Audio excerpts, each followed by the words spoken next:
We now have had a roll call. Now's the time for resident input. And of course, we've accepted all that input either online or in writing from anybody who's outside the chamber doors.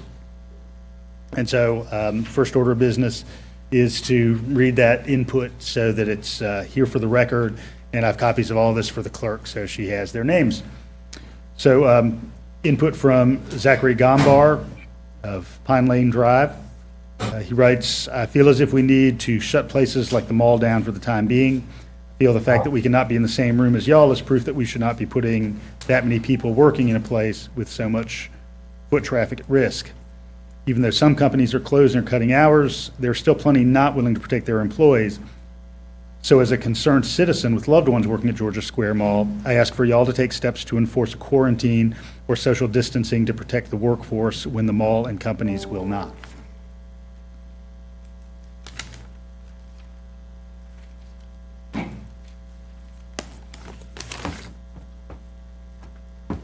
This is from Max Richards.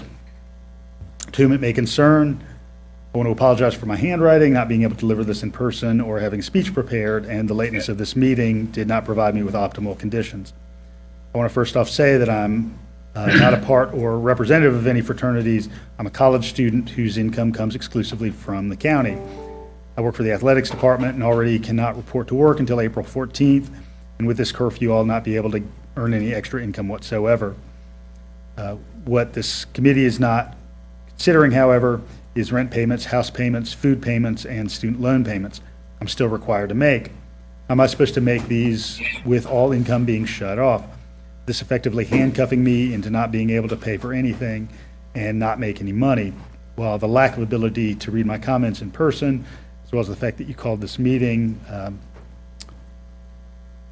with little advance notice, I cannot stand and let you make this decision that effectively throws me into a whole lot of debt that I will not be able to take on.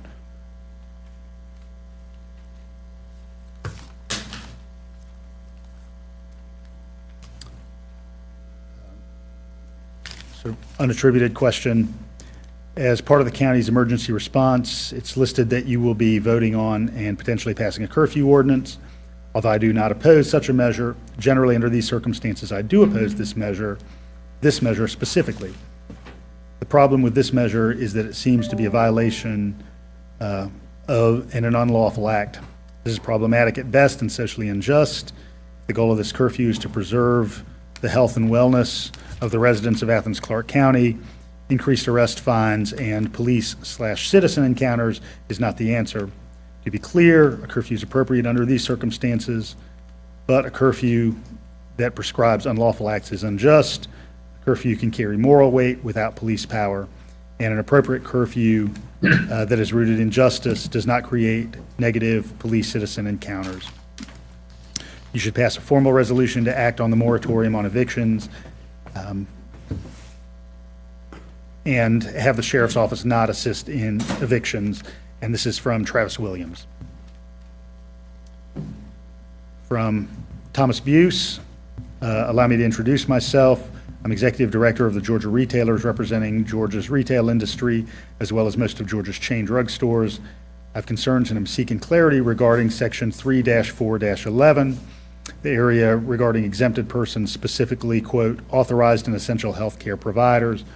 I would ask that if they are not already, the pharmacists and pharmacy technicians and employees are considered essential under this section. It's vital to ensure that our pharmacies, especially in this time of need, can meet the demands of their patients. As well, I would ask that the provisions be made for overnight employees for Athens-Clarke County retailers, especially in the grocery sector. I do not have to tell you that getting products on the shelves of our stores is challenging at this time. Our members rely on overnight stock employees now more than ever to ensure that vital products remain available to our customers. Thank you for your consideration. This from David Michael of West Broad Street. Hello. For the proposed curfew, please allow workers to travel only to and from work, as well as for delivery drivers to deliver food, please. My restaurant and other businesses could very well go out of business and cause long-term economic damage to the county. Not to mention, delivering food is an essential service to those who are not able to make it out of their home. From Emily Johnson of North Thomas Street. If you're going to institute something like this curfew, you should just require businesses to remain closed during those hours, because then people would have no place to publicly go or gather, but could still drive their cars and walk the streets, where they are unlikely to encounter other persons because everything would be closed and it would be during nighttime hours. This would achieve the same goal while limiting the government overreach. This from Scott Urney of Ben Burton Circle. We operate a 24-hour manufacturing business in Athens-Clarke County. I don't believe the intent of the curfew is to prevent people from coming or leaving work for a shift change that occurs during the curfew hours, but a strict interpretation of the proposal could be viewed that way. Please clarify. This from Clayton William Colwell of Deer Tree Drive. I oppose the curfew. This would be more devastating to the community than COVID-19 and is still anti-American and should be unlawful. This from David Live of Riverbend Parkway. The curfew proposal is overly broad and needs to have exceptions like going to and from work. In the research lab where I work at the university, I'm often there after 9 p.m. in the evening. Aside from the apparent goal of forcing businesses to close, some of the other provisions like traveling on the street in the hours proposed, particularly in a car, since this does not bring you into contact with multiple other people, is not going to have a significant impact on spreading the infection. At the very least, you should have a later start time for the curfew. This from Blake Tabb of Sharon Circle. I fully acknowledge the public health crisis that stands at our city's doorstep. I understand significant decisions must be made to protect our community. However, given that viruses do not adhere to any human laws, as far as I know, I believe a countywide curfew is a vast overreach of power. Given that this commission was heralded as a progressive new chapter for our city, one where consideration would be made for everyone, how will this disproportionately impact the marginalized in our community? What about citizens like myself, who not only commute to work, but have 2 or 3 jobs? What about parents and the litany of emergencies that occur with our children in the middle of the night? I can think of a long list of times I've had to run out in the middle of the night for my children for diapers, butt cream, ear drops, eye drops, and remedies for colic and indigestion. What will happen to these citizens when seeing their children suffer until 5 a.m. when we can, quote, legally run to the drugstore? Again, I understand the significance of COVID-19, but a curfew is a massive overreach for this mayor and commission. It's entirely unconstitutional, even in times of strife. Do not agree with it, and I urge you to reconsider. What will you do to those who are caught out after 9 p.m., crowd them into a containment cell, give them a citation or a fine? How will these protect them in these times, or will CCPD simply escort them home? Has the virus demonstrated a greater means for transference after 9 p.m.?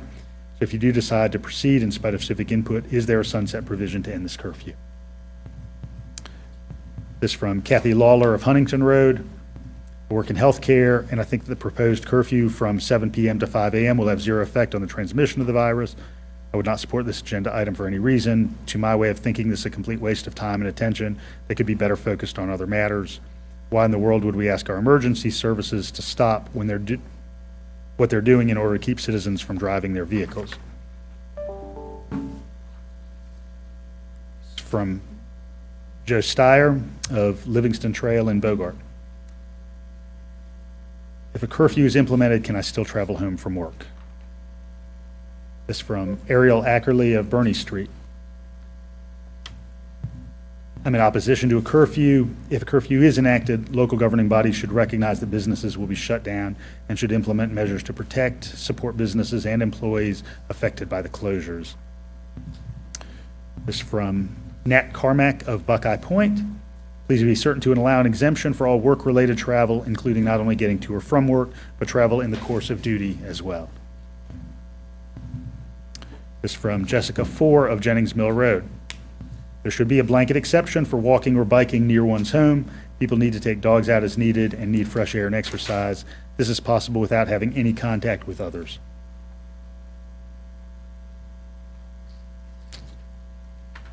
This from Anonymous of South Millage Avenue. A curfew of this magnitude seems very extreme. While it is true that the coronavirus is a very concerning issue, limiting almost all travel from 7 p.m. to 5 a.m. is absurd. Working at a grocery store, I've seen the panic that's been created, and this will only make it worse. It will create larger crowds and more contact. At least give citizens the ability to travel for personal business, such as a visit to family or friends. And for those who work nights, some compensation must be provided. If you mandate they cannot travel to work during their work hours, to do anything else would be manifestly unfair. It's from Jim Boucher of Gaines School Road. I'm stunned that you're thinking of placing a curfew as a good way to address COVID-19. It is very short-sighted for you to create a curfew to allow people to work banker's hours with up to 50 persons in one place. How does that promote social distancing? There are many other tactics that would create social distancing. For one, it could be mandated for no facility to be allowed to provide food or drink for on-site consumption. This would keep the public separated. What are the homeless people to do? They are not able to get off the streets. How will a curfew lessen the contact? I'm strongly opposed to this measure. This from Cody Dobbs of Oglethorpe Avenue. With a curfew enacted upon the citizens of Athens-Clarke County, how will those who are traveling to and from work be able to do so without repercussions or consequences when we are only traveling to and from our places of residence to our workplace? This from Yvette Rob. How will limiting people driving around at night do anything to spread the limit of the virus? Are you going to pull over every shift worker, including healthcare workers going to and from work? What we need is testing of all citizens, and ACC should be pushing for this and publicly reporting both their efforts and responses received. Our hospitals need more PPE. What can ACC do to help with this? This from Mark Miller of Rogers Road. The establishment of a curfew via this declaration of a local emergency will only serve to create more unrest and ultimately be unenforceable, thereby providing no benefit. As has been noted in various news articles and ACC announcements, police are already responding to only the most strenuous of situations and would not be able to enforce any curfew made. Furthermore, the institution of a curfew will only give rise to further unrest and anxiety in an environment where the economic heart of Athens has already been arrested and many local businesses will be shuttered in the coming months. A curfew would compound the long-term economic damage Athens-Clarke County will already face in the future with no major benefit. The idea that we can, quote, stem the tide is unsatisfactory. Although we have positive cases, it's likely in the hundreds, if not the thousands, that already have the virus. Therefore, I object to the institution of a curfew in Athens-Clarke County. This is from Anthony H. of Midlands Place. Good evening, Mayor and Commission. I would like to ask what the city government plans to do to protect employees of restaurants and other businesses where workers are in constant contact with many different people from the coronavirus, while also ensuring workers do not lose, or at the very least, run out of money. Thank you for your time and for taking the necessary measures to protect our city.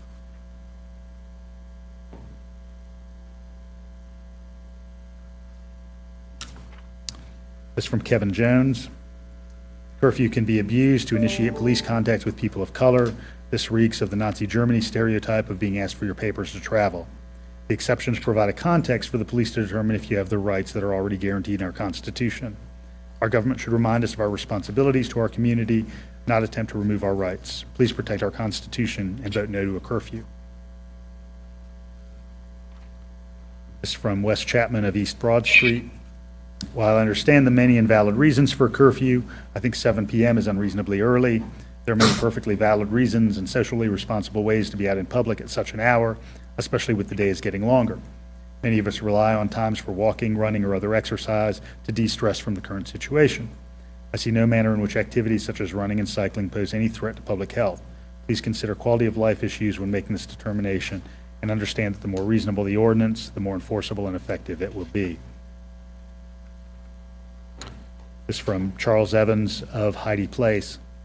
This virus does not adhere to a daily schedule, and making it illegal for people in Athens to travel from 9 p.m. to 5 a.m. does not follow any sound logic chain. This will have a negative impact on the freedoms of law-abiding citizens, tie up emergency personnel, negatively impact the local economy, and set one of the most ridiculous examples of government overreach this country has ever seen. This is from Ben Hess of Georgia Drive.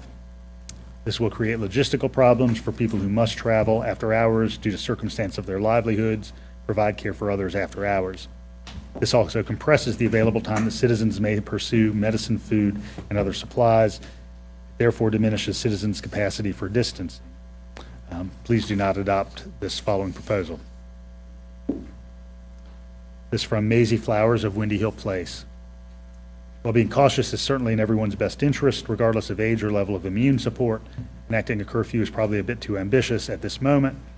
Limiting gatherings makes total sense. Encouraging people to stay out of public spaces is great. And even if you want to limit foot traffic and people being outside public spaces, that makes complete sense. But stopping people from driving at night just doesn't seem reasonable since they're not actively exposing themselves to anyone. This will especially cause confusion with the number of people traveling back and forth to and from work at that hour with no way to designate themselves as being a, quote, allowed exception. This is from Megan Adams of Janus Drive. Strongly support the mayor and commission in creating the curfew. We have several local businesses who've already made the difficult financial decision to close. It is a civic responsibility to create structures to keep the spread of a virus to a minimum. This is from John Cantrell of Hawthorne Avenue. This is a response to the emergency declaration, specifically the mandatory curfew. I'm absolutely opposed to the institution of a curfew for any times. This is because my primary source of income is delivery driving. I'm employed as an independent contractor and would not be eligible for benefits if I were unable to deliver. I usually work during the evenings and at night, so with a curfew in place, many others like myself who work late would be unable to continue to support themselves and their families during this crisis. Another consideration would be the need for people to respond to personal emergencies during curfew hours. Many people rely on family and friend networks during times of need, especially those without health insurance. A curfew would just hurt those most in need. I understand the urgency of keeping Athens safe and having people quarantined as much as possible. I'm sure that almost everyone understands the gravity of the crisis we are facing. People want to stay inside and avoid infecting themselves and others. I believe that simply campaigning to keep safe behaviors will go a long way toward keeping Athens safe and infections low. I'm apprehensive that creating and enforcing a curfew will cause people to panic even more, leading to increased crime and continually empty shelves in stores. Acting quickly and appropriately is imperative in this time to avoid unnecessarily tragedy. However, overreaching may cause even greater harm.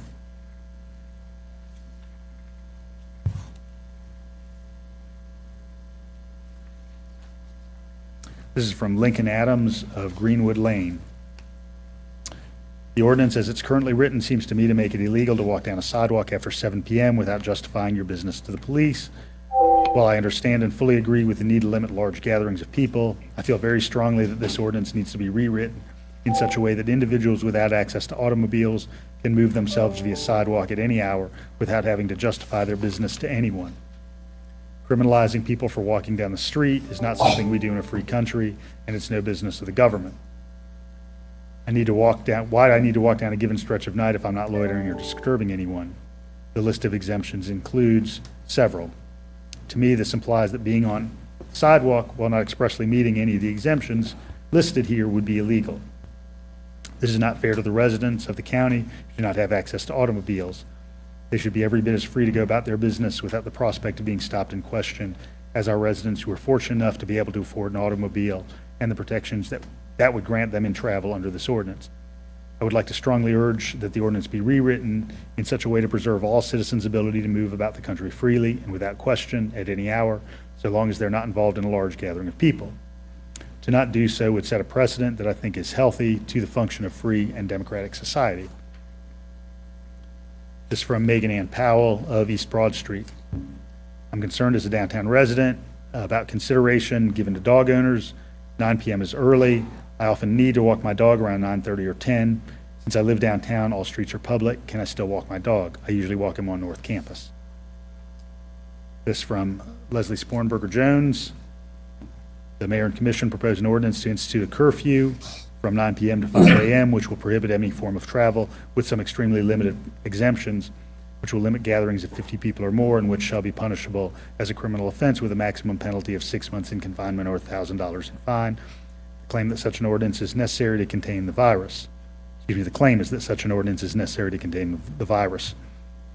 The proposed ordinance unconstitutionally limits the individual's right to assemble peaceably and travel as protected by both the U.S. and Georgia constitutions. The proposed ordinance exceeds the powers granted to the mayor and commission and the manager via state law and local charter. The proposed ordinance is not tailored in time, place, or manner in any way that's reasonably related to the actual purposes of the ordinance or government purposes of protecting people from the coronavirus. The mayor himself, in his recent YouTube video, describes safe strategies for the community for social distancing. He encourages people to get out and volunteer to give food at the school district, to patronize local businesses so they stay afloat, and he ends the video saying he's going to go outside to toss the football with his 7-year-old son. The containment goals are met by encouraging people to be safe and do not require complete containment of the county population for any hours, much less at night. No amount of emergency can excuse this form of social control by the mayor and commission, who are charged first and foremost with their duty to protect our constitutional rights and liberty. I urge each of you to vote against this ordinance. To think that someone could be jailed as a violation of such an ordinance would weigh heavily on the commission's, quote, progressive approach to governing. This from Nancy Tomlinson of King Avenue. Your agenda failed to provide sufficient notice to the public of the limits sought to be imposed, as it was not posted until noon or later on 3/16. Without sufficient time, the commission will not be able to hear from the public fully. This item should be tabled until the public is fully aware of what is being proposed. This from Lyra Rhodes of Great Oak Drive. I have no problem with limiting groups of 50 due to the seriousness of the pandemic. I do, however, have issue with the curfew without evidence that a curfew would help stem the virus. The virus is passed person to person and not limited only to the hours of 5 a.m. and 9 p.m. Split the item and vote on the crowd size and the curfew. I would vote for the crowd size limit and veto the curfew. I am myself socially distancing. I will be 70 in July. Many things are canceled. Restaurants and grocery stores are closed after 8 or 9. Medical personnel going to different shifts should not have to tolerate being stopped for breaking a curfew. Use your enforcement in more productive ways.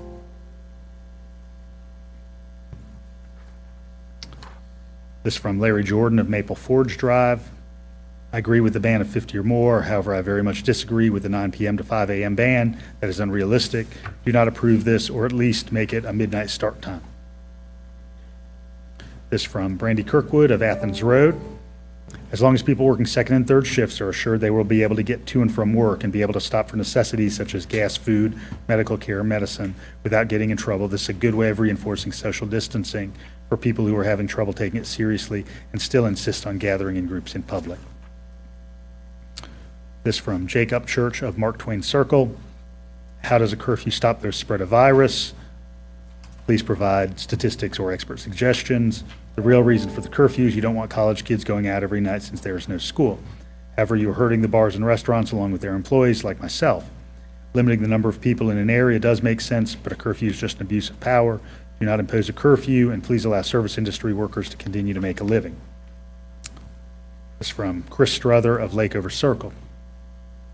I'm strongly opposed to this proposed intrusion on my civil liberty to move freely regardless of time of day. I also find it ill-informed based on the facts that most movement of the population occurs during daytime hours. This policy will also disproportionately affect low-income populations working nights. This from Susan Carter of Ivywood Drive. In light of the lack of federal government leadership in this pandemic thus far, please take immediate steps to flatten the virus curve locally. We must close all non-essential businesses now and limit restaurants and bars to delivery and takeout only. Leave open only healthcare facilities, pharmacies, grocery stores, gas stations, and banks. If we act now, we have a better chance of avoiding overtaxing our local healthcare system. Please look at what has happened in Europe, especially Italy, where they did not take strong action soon enough. Thank you for the steps you will hopefully be taking to best protect area citizens. This from Kelly Petronas of Habersham Drive. Good evening, esteemed commissioners. This comment is largely on the process of decision-making. I know that it's a time of high stress and high stakes, and I believe that as our representatives, you're doing the best for our collective interest. So I thank you for your service, and I respect whatever decisions you make, given all the information at hand and the key principles that you've placed in the stewardship of our community. However, as a member of the community, I think it's important that there's a two-way channel of communication with those who are making decisions that affect the rest of our lives. If we lose this, we'll lose the democratic process. We feel disempowered in that what can already be described as scary times, not to mention that times of crisis have historically been periods in which collective power is ceded to the power of the few, sometimes indefinitely. Am I saying that ACC Commission is going to seize a draconian level of power over our lives under the guise of protecting us? No. Other levels of government, quite possibly. But I will offer this. There's a great opportunity for the Commission to represent what Athens is about, which is community, not social distancing. We need a place for a collective conversation and transparency, and the technology is at hand. So I challenge the Commission to facilitate this and lead the conversation. We want more information than ever from our leaders, and we want input in decision-making. Thank you for your time of service. This is from Andrew of International Drive. A 9 p.m. to 5 a.m. curfew would seem to serve really just to prevent students and young people from going downtown and creating possible infectious situations. Other than that, there isn't a great deal of gathering or happening occurring in that time frame. Banning all driving and travel during this time doesn't make a lot of sense. People who work during the daytime may not be able to do things they might regularly do at that time, grocery shop, etc., and those who work night shifts would be adversely affected unless some provision is made. Additionally, in these trying times, the comfort of friends and family means a great deal to many of us. Trying to limit that interaction will only add to the growing fear and panic that is stewing. In short, this will create bigger rushes on grocery stores, putting more people in contact with others because they can no longer go to places like Walmart, Kroger, etc. in the early morning or later at night, creating a bigger risk of exposure and a higher level of fear. A ban on mass gatherings is sensible, but instituting a curfew is going to scare the public and prevent citizens from being in the comfort of family and friends during these uncertain times. Next, from Corey Fletcher of Crescent Lane. This policy would only increase the risk of transmission by forcing everyone to leave their house during the same hours. This feels unnecessary and is certain to increase anxiety and negatively impact every aspect of mental health. This from John Pickering of Blue Heron Drive. I'm a UGA emeritus faculty with scientific expertise on the spread and severity of infectious diseases. I've lived in Clarke County since 1984. Your proposed curfew is a mistake. Do we want martial law or to stop COVID-19? We need to limit contact that spreads the disease. We do not need to limit our personal freedoms or economy. Why is a gathering of 49 people during the day okay, but driving our cars or walking alone at night not? Please do not support this poorly thought matter. This from Matthew McFadden of Penny Drive.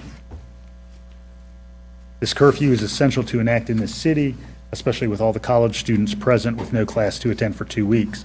As a college student myself, I've seen people I know act irresponsibly and throw parties or go to bars during the past few days, and this item would greatly reduce this occurrence. I'm sure some people will think these measures are drastic, but we are at the point where drastic actions are necessary to reduce the burden on hospitals in the coming weeks and months. Please adopt this resolution to protect the public health of Athens-Clarke County. This from Jeff Gold of Salem Road in Watkinsville. I agree with the idea of limiting group size. However, I believe a curfew for adults imposes an unneeded restriction of constitutionally protected freedom, which has no bearing on this emergency. If somebody has to drive to get to a relative's house, feed a pet, pick up a late night meal, or even just to keep from getting totally bored, driving in itself does not cause the slightest increase in risk.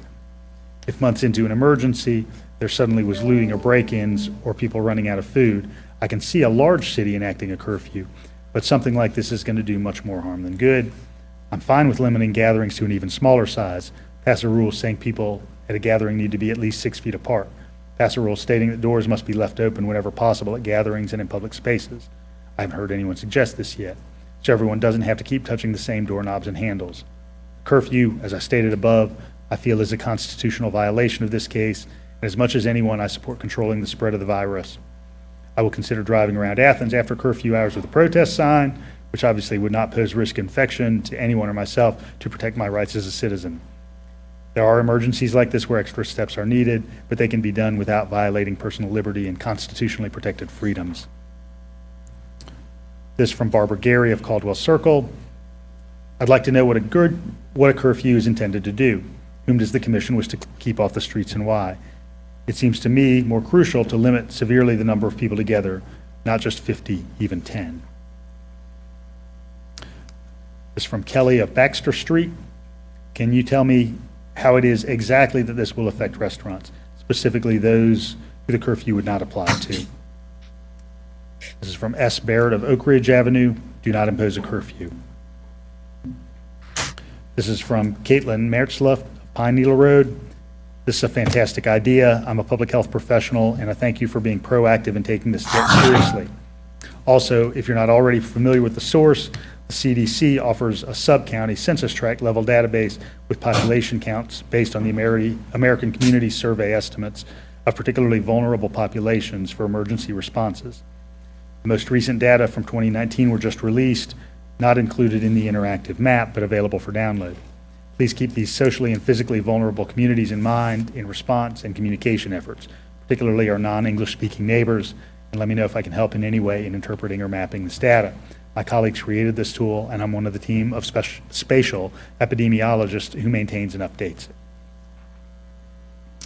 This is from Sam Evans of Crestwood Drive, who writes, "I'm against a curfew." This is from Mo Wiltshire of North Millage Avenue. "Under no circumstances should you attempt to impose a curfew on Athens citizens. Banning people from leaving their homes is a gross overreach and an unconstitutional usurpation of liberty. As a lawyer, it is my first obligation to oppose the abuse of government power, and this curfew is clear abuse. It matters not at all what your motives are or how well-intentioned you believe yourself to be. This curfew is an outrage." This is from Alicia of Milford Drive. "A curfew cannot prevent the spread of a virus. Preventing people from going to work at night will not stop the spread during daylight hours. This panic is unnecessary. All that is happening is we're killing our economy for a virus that has a high rate of recovery. If you're elderly or have a compromised immune system and are worried about possible deaths, then seclude yourself in your home. How are citizens supposed to feed themselves or pay rent or even taxes if we're not allowed to work or if we're killing our economy by canceling venues downtown? The hospitality industry has taken a big enough hit already, as well as shops downtown. Also, what about homeless people who have nowhere to go at night except the streets? Are you proposing arresting individuals because they lack housing? And what will that solve? Especially if one you throw in jail ends up having the virus and doesn't show symptoms until after they're in jail. All this will do is affect the sheriffs and the inmates who are stuck in jail thanks to the lack of court being held. Many would already be out of jail if they were allowed to go to court, whether in person or via a monitor at the jail." This from Andrew Greer of College Avenue. "I agree with the CDC recommendations to limit gatherings of 50 or more people for 8 weeks, but a curfew for all of ACC would severely limit the functioning of an already reeling community. For now, the limiting of gatherings of 50 or more individuals should be sufficient for social distancing and the spread of COVID-19 in the populace. I disagree with a curfew for ACC until we have further guidance from federal agencies on exposure risks, when we have yet to see how current protocols have been shown to be effective or ineffective." This is from Mary Mays of Lenox Road, who writes, "First, I appreciate the email about the coronavirus that we received last night from Mike Hamby via the Kingswood listserv and the video message from Kelly Gertz. This is valuable and comforting leadership. I'd like to see Athens-Clarke County respond to the coronavirus outbreak in the boldest way possible. The CDC's 50-person guideline is too generous for Athens. The presence of UGA makes us an unusual town. In most places, the steps already taken would most likely be enough. Here in Athens, however, where we have so many 16 to 26-year-olds and business designed to serve them, I feel strongly that the only way to keep us all safe as possible is to take the choice about whether or not to self-distance out of their control. This age group is notorious for bad judgment and feelings of invincibility anyway, and now with schools closed, they have more free time on their hands. This means asking the places they frequent to close for a while. Movie theaters, bars, music venues, etc. need to close or limit service like Hendershots just did. Restaurants and so many other local businesses are making huge financial sacrifices to keep their customers, employees, and neighbors safe. What good is their sacrifice if members of such a large demographic in our town continue to get together, spread this thing around, and get everyone sick anyway?" This is from Sue Lawrence of Lenox Road. "First, thank you for your service to our community. Many throughout our community are concerned about safety for themselves and others. A huge stumbling block to acting decisively is the fact that we do not have adequate and timely testing. We are in the dark without any numbers, but can learn by observing other nations. Since it takes so long for symptoms to appear, and the virus is so highly contagious, we must act now to slow the spread by the best means you have available. It would be helpful if Mayor Gertz made a public announcement encouraging calm via local radio, print, text, social media, etc., reaching out to various agency leaders, faith leaders, and nonprofits to ask them to share information on resources would help communicate more widely among those in our community who have limited mobility and access. We need to flatten the curve with every possible means, so our hospitals and critical care centers are not overwhelmed. I believe through your leadership and informed, compassionate citizen response, we can navigate this challenge. Thank you again." It's from Chris Joseph of Caldwell Circle. "Our family strongly supports the plan to instate an immediate curfew in Athens. I would also like the commission to consider closing down non-essential businesses for 2 weeks. I was making a grocery run yesterday and noticed the local nail salon full of customers. That is face-to-face contact for a considerable period of time, a sure way to spread infections. That's just one example, but I'm sure there are many others. I would also like to see more timely information on infections in the community. Thank you." This from Nancy Tomlinson. Your legislation references sections 3-4-10 and 3-4-11 as to implementation, but fails to define these sections. The notice then questionable and erroneous. This from Jessica Sutherland of Snapfinger Drive, who writes, "The time to act is now. There are no surprises as to the rate of growth or devastation of the coronavirus.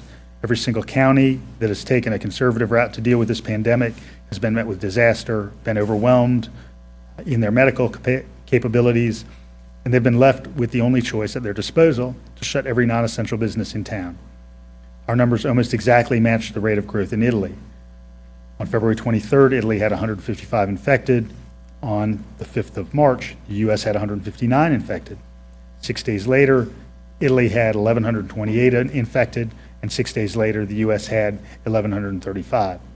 5 days later, Italy had 3,089 infected, and 5 days later, we have 3,486. If we stay in lockstep with Italy's path of complete devastation, in 1 week from now, we will be facing something horrifying. 1 week from today, our numbers could match or exceed Italy's 12,462. That number led to a complete country lockdown. Quarantine. Hospitals overwhelmed and collapsing as medical professionals are forced to embrace wartime medical triage, determining who will live and who will die. Businesses and communities in ruin. 1 week from today, they have 24,747, while in quarantine, 1,800 deaths, with 368 of those coming yesterday, with more on the horizon. 1 week from today. The recommendations of the CDC to avoid gatherings of 50 or more people is simply not enough. One person is thought to infect 2.2 others. So even one person in one room full of 50 people in Athens had the virus. Within a week, that one person would have infected 249 persons. That's from one person in one place in Athens. We have 80 bars. We have God knows how many restaurants, tasting rooms, farmers markets, movies, and so on and on. You won't necessarily even know you're infectious. So staying home if you don't feel well isn't enough if you're contagious before you have symptoms. This approach is not only tepid, it's dangerous and it's negligent. It does nothing but stave off the decision that we've seen become precedent. We will have to take the step at some point to shut down. Let's do it now.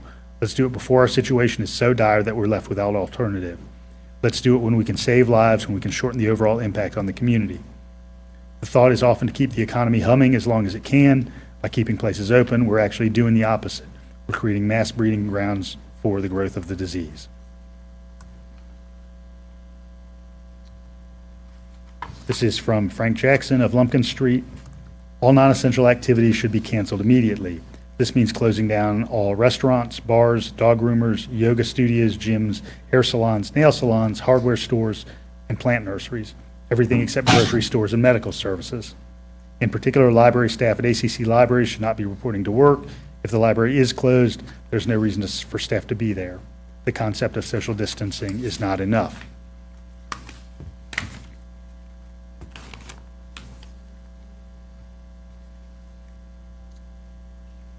This is from Pastor Bill Currington of St. James Methodist. I'm an epidemiologist. The virus doesn't care what time it is. Your draconian proposal would destroy small business even more than the situation already is.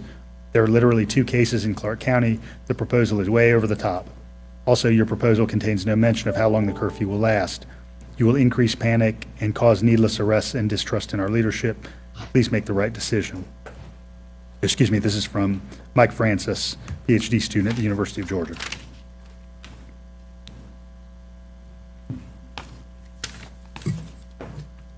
Just a couple more.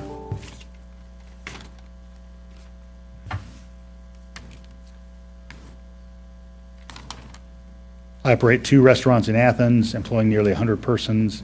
In the event ACC imposes mandatory closures of all food and beverage operations, would ACC consider 1, immediate support of unemployment benefits to all hourly and salaried workers throughout and during this crisis, 2, eliminate payroll taxes immediately, and 3, call for rent and loan abatement for workers impacted by the closure of the restaurant industry. This is from Dustin Kirby. I strongly discourage you to vote for this curfew measure.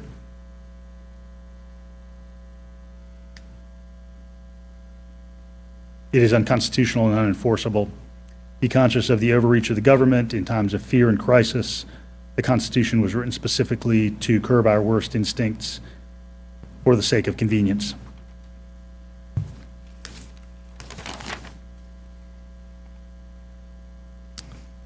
This is from Chris LaValle. Thanks for the opportunity for questions. I disagree with the curfew aspect of the amendment. This amendment casts a big net and is short on details. How will this be enforced? What are the consequences? It doesn't seem that there's a definition of the time frame for the restrictions of our freedoms, and this sets a precedent that has potential ramifications unforeseen in the future.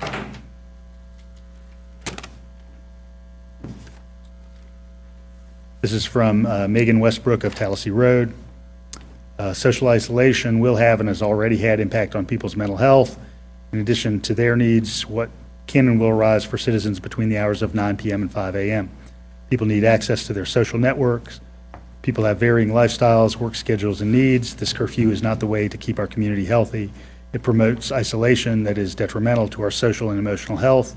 It will exacerbate depression and anxiety. I'm strongly against putting people at legal risk in meeting basic needs that will arise during this time. I must insist that you do not implement this curfew.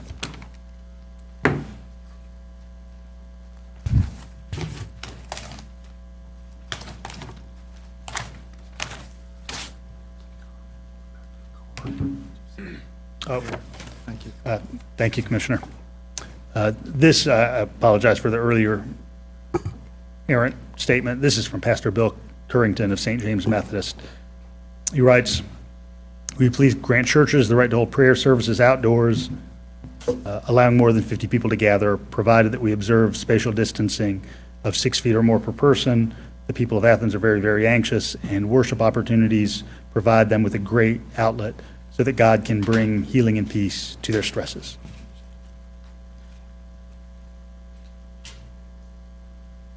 All right, so again, we have 2 orders of business tonight. The first is an adoption of an amendment to Chapter 3-4 of the Code of Ordinances of the Unified Government of Athens-Clarke County with respect to emergency management to provide greater clarity as to what powers staff and/or elected officials of the unified government would have in the event of an emergency or for other purposes. So I'm going to just first ask Attorney Drake to kind of outline the major or significant elements of this new blanket emergency management ordinance, which is not what we're enacting, but which would rest on the books to be enacted. Attorney Drake, could you outline some of the significant modifications that this provides? Well, and to clarify, Mayor and Commission, the Commission would be adopting this ordinance tonight, which would amend basically the emergency management section of the Code of Ordinances of the Unified Government of Athens-Clarke County. And when we began looking last week at the emergency management provisions of the ordinance, we noted that they had not been updated in some time and needed to be updated. So what we did was we looked at the Association of County Commissioners of Georgia model ordinance for guidance and did additional research. And so the major changes that come begin in Article 3 on page 3 of 12, and it sets forth in Section 34-2 the procedure for declaring a local emergency. And you'll see there that it allows the mayor and commission of Athens-Clarke County, Georgia to do that, to declare a local emergency for Athens-Clarke County. It specifies, the ordinance specifies what the form of the declaration should look like. It says that where a delay in the exercise of such powers would be contrary to the public interest, the manager or an assistant manager designated by the manager, in the event the manager is unavailable, is authorized to declare a local emergency and exercise such emergency actions as otherwise reserved to the mayor and commission in this article. Such action to expire at the next meeting of the commission subsequent to the issuance of the declaration, unless ratified by the commission. So we might have those instances where the commission cannot get together for a meeting and the manager could do it, and then the next meeting you could ratify or terminate that declaration. It allows the local emergency management director to request state assistance. It allows for the declaration of local emergency to continue until the manager finds that the conditions no longer exist. Or it says the mayor and commission may also by resolution act to extend a state of emergency or end a state of emergency any time. So if you couldn't get together or you felt like things need to continue, the manager could do that. Getting on page 412, it talks about that once a state of emergency is declared, it automatically activates the emergency operation plan of the Unified Government of Athens-Clarke County. And that's a plan that all local governments have an emergency operation plan for instances such as this. Section 343 sets forth the emergency powers that the mayor and commissioner are authorized to implement and these powers under a state-declared emergency, and it's important to note the difference where the governor in this, as he's done in this case, has declared a state emergency. Then the mayor and commission may cause the following provisions of this ordinance to become effective. Authority to waive procedures and fee structures, that's in section 349. Registration of building and repair services, that's not something we're probably dealing with now. That would be in the event of a storm where you're trying to guard against excessive price gouging. And then section 411, closed or restricted areas and curfews and prohibition on gatherings. There's also, this ordinance allows for the declaration of a local state of emergency, and that's what the commission is considering as its next action tonight. And then it talks about what provisions can be implemented in the event of that. Gives under section 3-4-4 the authority to waive procedures and fees during the declaration of emergency. Section 345 specifies additional emergency powers that the manager has during a declaration of emergency. Section 346 prohibits overcharging during an emergency. Section 3-4-7 sets forth the form of the declaration of a local emergency, how it should be drafted. Section 348 provides for enforcement and remedies for violations of the ordinance, such as violations of the provisions related to curfew, for example. And wanted to point out in section 348, in subsection A, B, and C, I noted one change that I think is necessary tonight if you adopt this, and that is like in section A where it says law enforcement in accordance with OCGA section 38-3-4, the Athens-Clarke County Police Department shall be authorized to enforce the order, rules, and regulations containing this ordinance and or implemented, and it said by the manager during declared emergency. I want to strike that because we've changed this now. It could be implemented by the mayor and commission or the manager or an assistant manager. So in section A of 348, section B of 348, and section C of 348, we would take out that phrase by the manager because we changed it from the model a little bit to provide for the mayor and commission to be able to do that as well as the assistant, the manager and or his designated assistant manager. So if you do approve this tonight, I would ask you to do so with that change. And Madam Clerk, I have that a corrected version with that change. As we go forward on page 8, the bottom page 8, again, section 349, it explicitly explains the authority to waive procedures and fee structures. Section 3-4-10 on page 10 of 12 talks about the requirements for registration of building and repair services during a state of emergency disaster.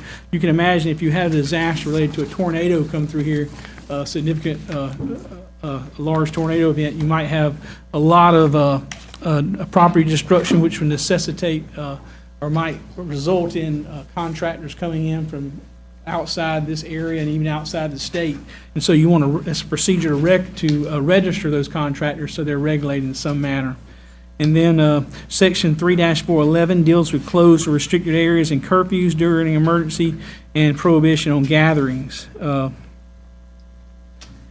I would point out that in subsection D of 3-411, it says the provision of this section should not apply to persons acting in the following capacities, and it sets forth authorized and essential law enforcement personnel, authorized and essential health care providers, authorized and essential personnel in Athens-Clarke County, authorized National Guard or federal military personnel, authorized and essential firefighters, authorized and essential emergency response personnel, authorized and essential personnel, volunteers working with or through the County Office of Emergency Management Agency, authorized and essential utility repair crews, citizens seeking to restore order to their homes or businesses while on their own property or place of business, other authorized and essential persons as designated on a list compiled by the Office of the Emergency Management and the manager. I will point out, I know that one of the comments indicated they were concerned about the retail associate wanting to specify wanting clarification on whether authorized and essential healthcare providers included pharmacists and pharmacist technicians. It would be my opinion that does, but if you find need to add more detail there, you could. Also, enforceability, I added one change in section E. The chief had a chance to briefly look at this. This section shall be enforced by officers of the law enforcement agency approved to provide aid and assistance during the emergency, including but not limited to the Athens-Clarke County Police Department. I added that, including but not limited to the Athens-Clarke County Police Department, just to clarify. He wanted that assurance that he had. I think he had that anyway, but he wanted that assurance.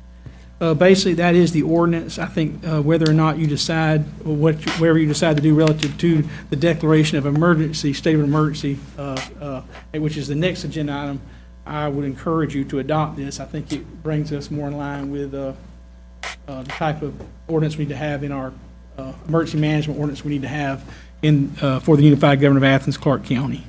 And Attorney Drake, just in terms of modeling, this is comparable to what a lot of counties with guidance from the Association of County Commissioners of Georgia have on their books. Absolutely. Is that correct? That's correct. Okay.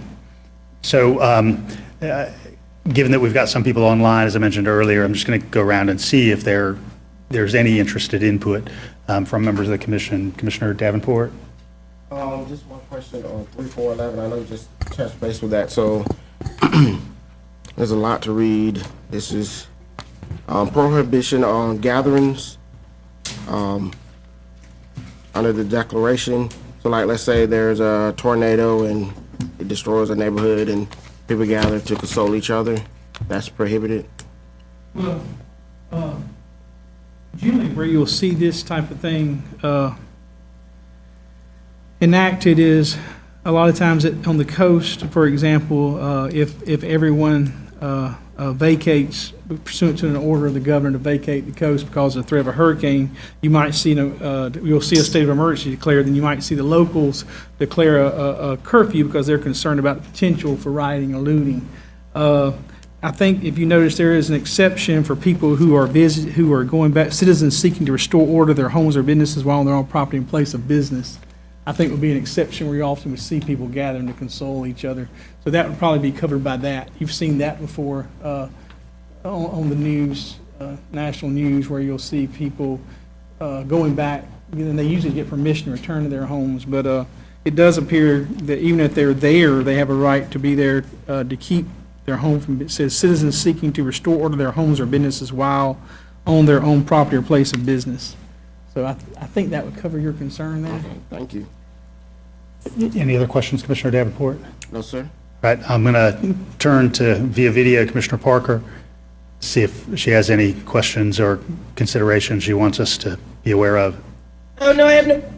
Just to clarify, into item number 1, we have an opportunity to make some remarks on item 2 in a minute. Yes. Okay, great. Yeah, I have agenda item number 1. All right, thank you, Commissioner. Commissioner Link? So declaring this state of emergency just gives us the power to enact things like curfews and these assorted prohibitions. It doesn't automatically, like, you could pick and choose among these. You can pick and choose among the Okay, options. so by passing this, we're not automatically No. implementing the Well, this curfew. ordinance, by passing this, you're not doing anything but amending, giving yourself the tool to use now and/or in the future as necessary, and it does spell out those different Yeah. tools in the toolbox, for example. Okay, So I by just wanted to make sure passing the this public does not take any, other than, I think, giving us, I'm not, under our current ordinance as it was drafted, I don't think we had the authority to do some things that the commissions were asking. Certain members of the commissions were asking for, and this would, I think, give us that authority. Yeah. I just want to make sure the public understands. Yeah, that this is just, if you didn't do anything but do this, if you walked out of here and adopted this tonight, Nothing life would go changes. on Yeah. with this on the book as a tool for the mayor and commission's future use. Commissioner Denson? Commissioner Wright's not on there? Okay. No, I'm good right now. I think Commissioner Link actually kind of covered my questions there. Great. Commissioner Neesmith? Yeah, I would like to clarify and make it clear that pharmacy professionals are considered essential personnel. Yeah, I think they're healthcare providers.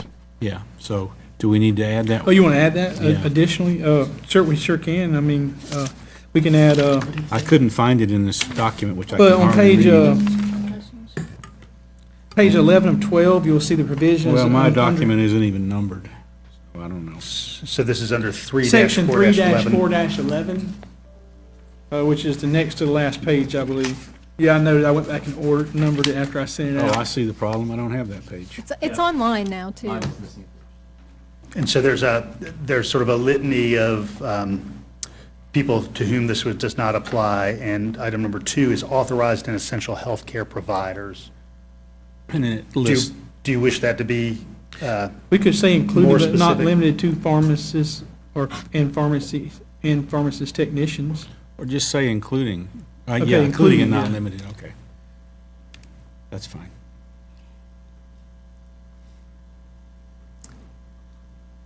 anything else, Commissioner Neesmith?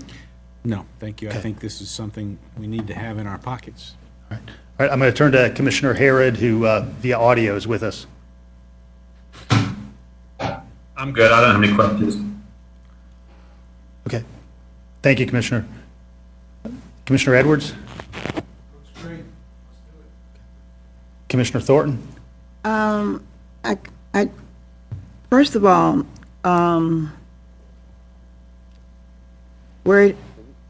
how this is all divided in, in each of this, is there a more detailed, like, emergency plan that is more detailed, that explains all of this somewhere?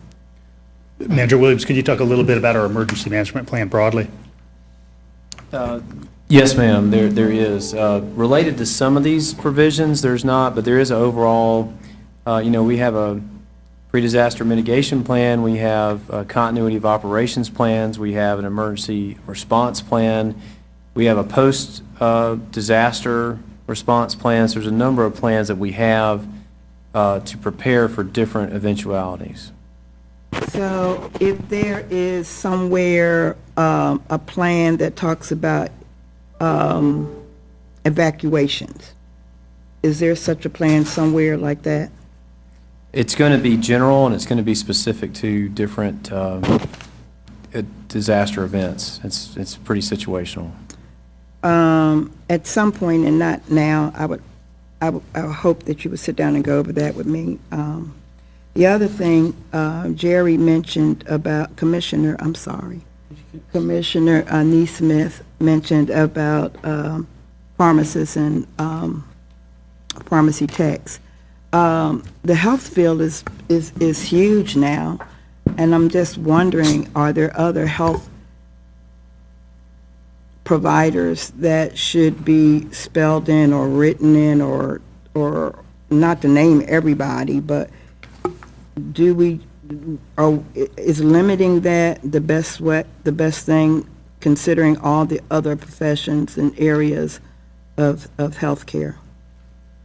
Well, I think it was written broadly, Commissioner, because it says authorized and essential healthcare providers. So to Okay. me, I would say that includes the dentist, for example. I would Okay. also add that item number 10 on this list says other authorized and essential persons as designated on a list compiled by the Office of Emergency Management and the manager. So I suppose if there was any question we thought they needed to clarify, they could put on that list. That's fine. I'm good with it. Any follow-up questions? I mean, I'll just explain why I wanted to include pharmacy professionals is simply because it could be interpreted as being very marginal or not understood. I don't see any problem adding And, that. it's a retail operation, and they don't provide, health care, but they provide what's needed for health care. So, Yeah, I note that. Authorized and essential healthcare providers, including pharmacists and pharmacist technicians. All right, so I believe there were some revisions that were recommended by the attorney in section 348, broadening mention of the manager in A and C to manager or mayor and commission. There was a modification in 3-4-11 D2, expanding essential healthcare providers to include pharmacy employees. And then there was a modification in that same section 3-4-11, section E, to include, but not limited to, ACCPD, those law enforcement agencies approved to provide aid and assistance during the emergency. So, Commissioner Neesmith? I'll move that we adopt this ordinance with those changes. Yes, we do, Your Honor. Yes, All right, Madam Clerk. call for a motion for suspension of rules. Do I hear a? So moved. Yeah. All right, I've And got a I'll- motion from Commissioner Neesmith, second from Commissioner Edwards for suspension of rules. And also, I'll Yes. read the heading. Thank you. An ordinance to amend the Code of Athens-Clarke County, Georgia with respect to emergency management and for other purposes. So I'll repeat my motion to accept with the changes that the mayor went over. All right, and I've got a motion for the substance of the matter for approval from Commissioner Neesmith and a second from Commissioner Edwards. Any further discussion? All in favor? Aye. Any opposed? Same sign? Commissioner Herod, Commissioner Parker, affirmative? Okay. Aye. Thank you. Appreciate it. All right. So the motion carries, and so we now have a new emergency management ordinance, as you see in front of you. Then, of course, the second and final item of business tonight is the ordinance for declaration of a local state of emergency related to COVID-19 and for other purposes. And just for clarity's sake, I'm going to kind of move around the room similarly. Before we get started, Mr. Mayor, I think it would be very beneficial for everyone if we ask the attorney to explain what the limits of our powers are as a local government. It puts some things in context. Attorney Drake, I think among the things that Commissioner Neesmith's specifically referencing are the many requests we've received about whether we can call out a class of business type, foreclosure, bars, for example. Yes. You know, I do not think that the law is clear that the Unified Government Mayor and Commission has the authority to close bars and or restaurants, for example. I think that authority would have to come, that directive would have to come from the governor and or perhaps the president. And I think that we would be in question. We would need to really think hard about before we took that action. Commissioner Davin? Commissioner Edwards, follow up?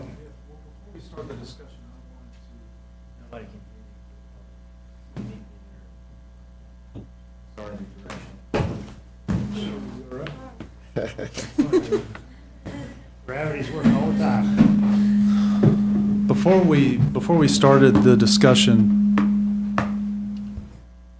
before we start the discussion on this proposal, I wanted to share some amendments that I've been working through with the attorney. And there was another one that's come to my attention that I would like to add, just a slight clarification. But if the attorney would please flesh out what the exceptions are to this shelter-in-place or curfew policy that we're putting forward here. Some of these exceptions were not released to the public, it seems, today, according to folks I've heard from. So I just want to make sure we get the exceptions right before we begin this discussion. And so, Attorney Drake, could you please flesh out that exception? On page 2 of 4, the bottom, section 2. I believe it's section 2, section 5. We added that clause. I'm gonna go through each one. I just noted an error though too. It should be section 2. It should be A, B, and then C, section 3, 4, 11. And because there's another little B there. I don't know if y'all noticed that. We need to correct that clerical error. It's just a clerical error. But anyway, so C, little I, curfew. Section 3411, C says closed or restricted areas and curfews, prohibitions on gatherings in accordance with the following directives.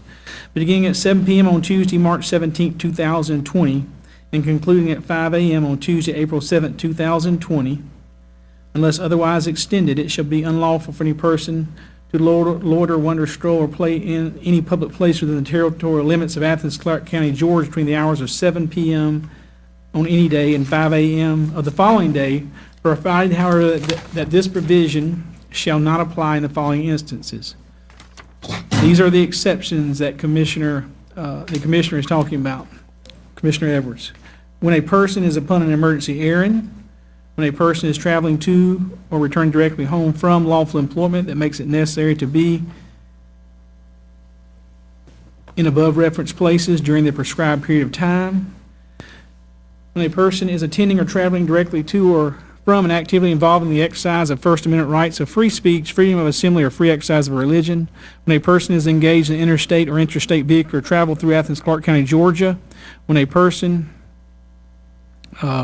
is on the sidewalk adjoining the property where the person resides, or on the property where the person resides, or on either side of or across the street from that property where the person resides, and the adult owner or resident of that property has given permission for the person to be there. And 6, when a person is procuring food or medicine or seeking medical care. Those are the current exceptions in the ordinance. All right, one amendment that Commissioner Edwards is proposing is item number 5 under the exceptions. To say it to read, to change it to read, when a person is walking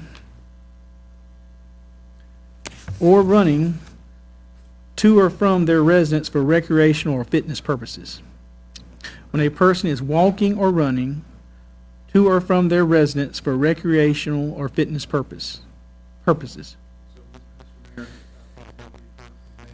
Residents who are not familiar with some of these exceptions, this amount of feedback, I've been sharing them with the public, but I just want to make clear we're adding this exception so we can be explicit that folks are free to walk and exercise in the vicinity of their homes, traveling to or from. They can walk the dog, go on a walk. There was one more amendment that has just been brought to my attention. And if I could clarify, Oh, sorry. that would replace number 5 in its entirety. Yeah, correct. Okay, all right. And there was one more amendment that was brought to my attention by one of our state legislators. He requested that we make this explicit, making sure that we make accommodations for delivery trucks that must travel through our county during this time to deliver vital food and medicine to our community. So I'm thinking on number 4, if we can add 4 reads, when a person is engaged in interstate and intrastate vehicular travel through Athens-Clarke County, Georgia, including. We have this so broad as to say, we're driving for the purpose of work. Yeah. How's that, Mr. Attorney? I need some clarification. Number 4. About that particular amendment, it brings up another bigger question. Or driving for the purpose of work, I think that would be fine. Yeah. And that is, are we prohibiting driving at all? I don't read that to be this way. Well, and I don't I want to address that, and looking at, as I was sitting here studying it, I think we need to modify the language of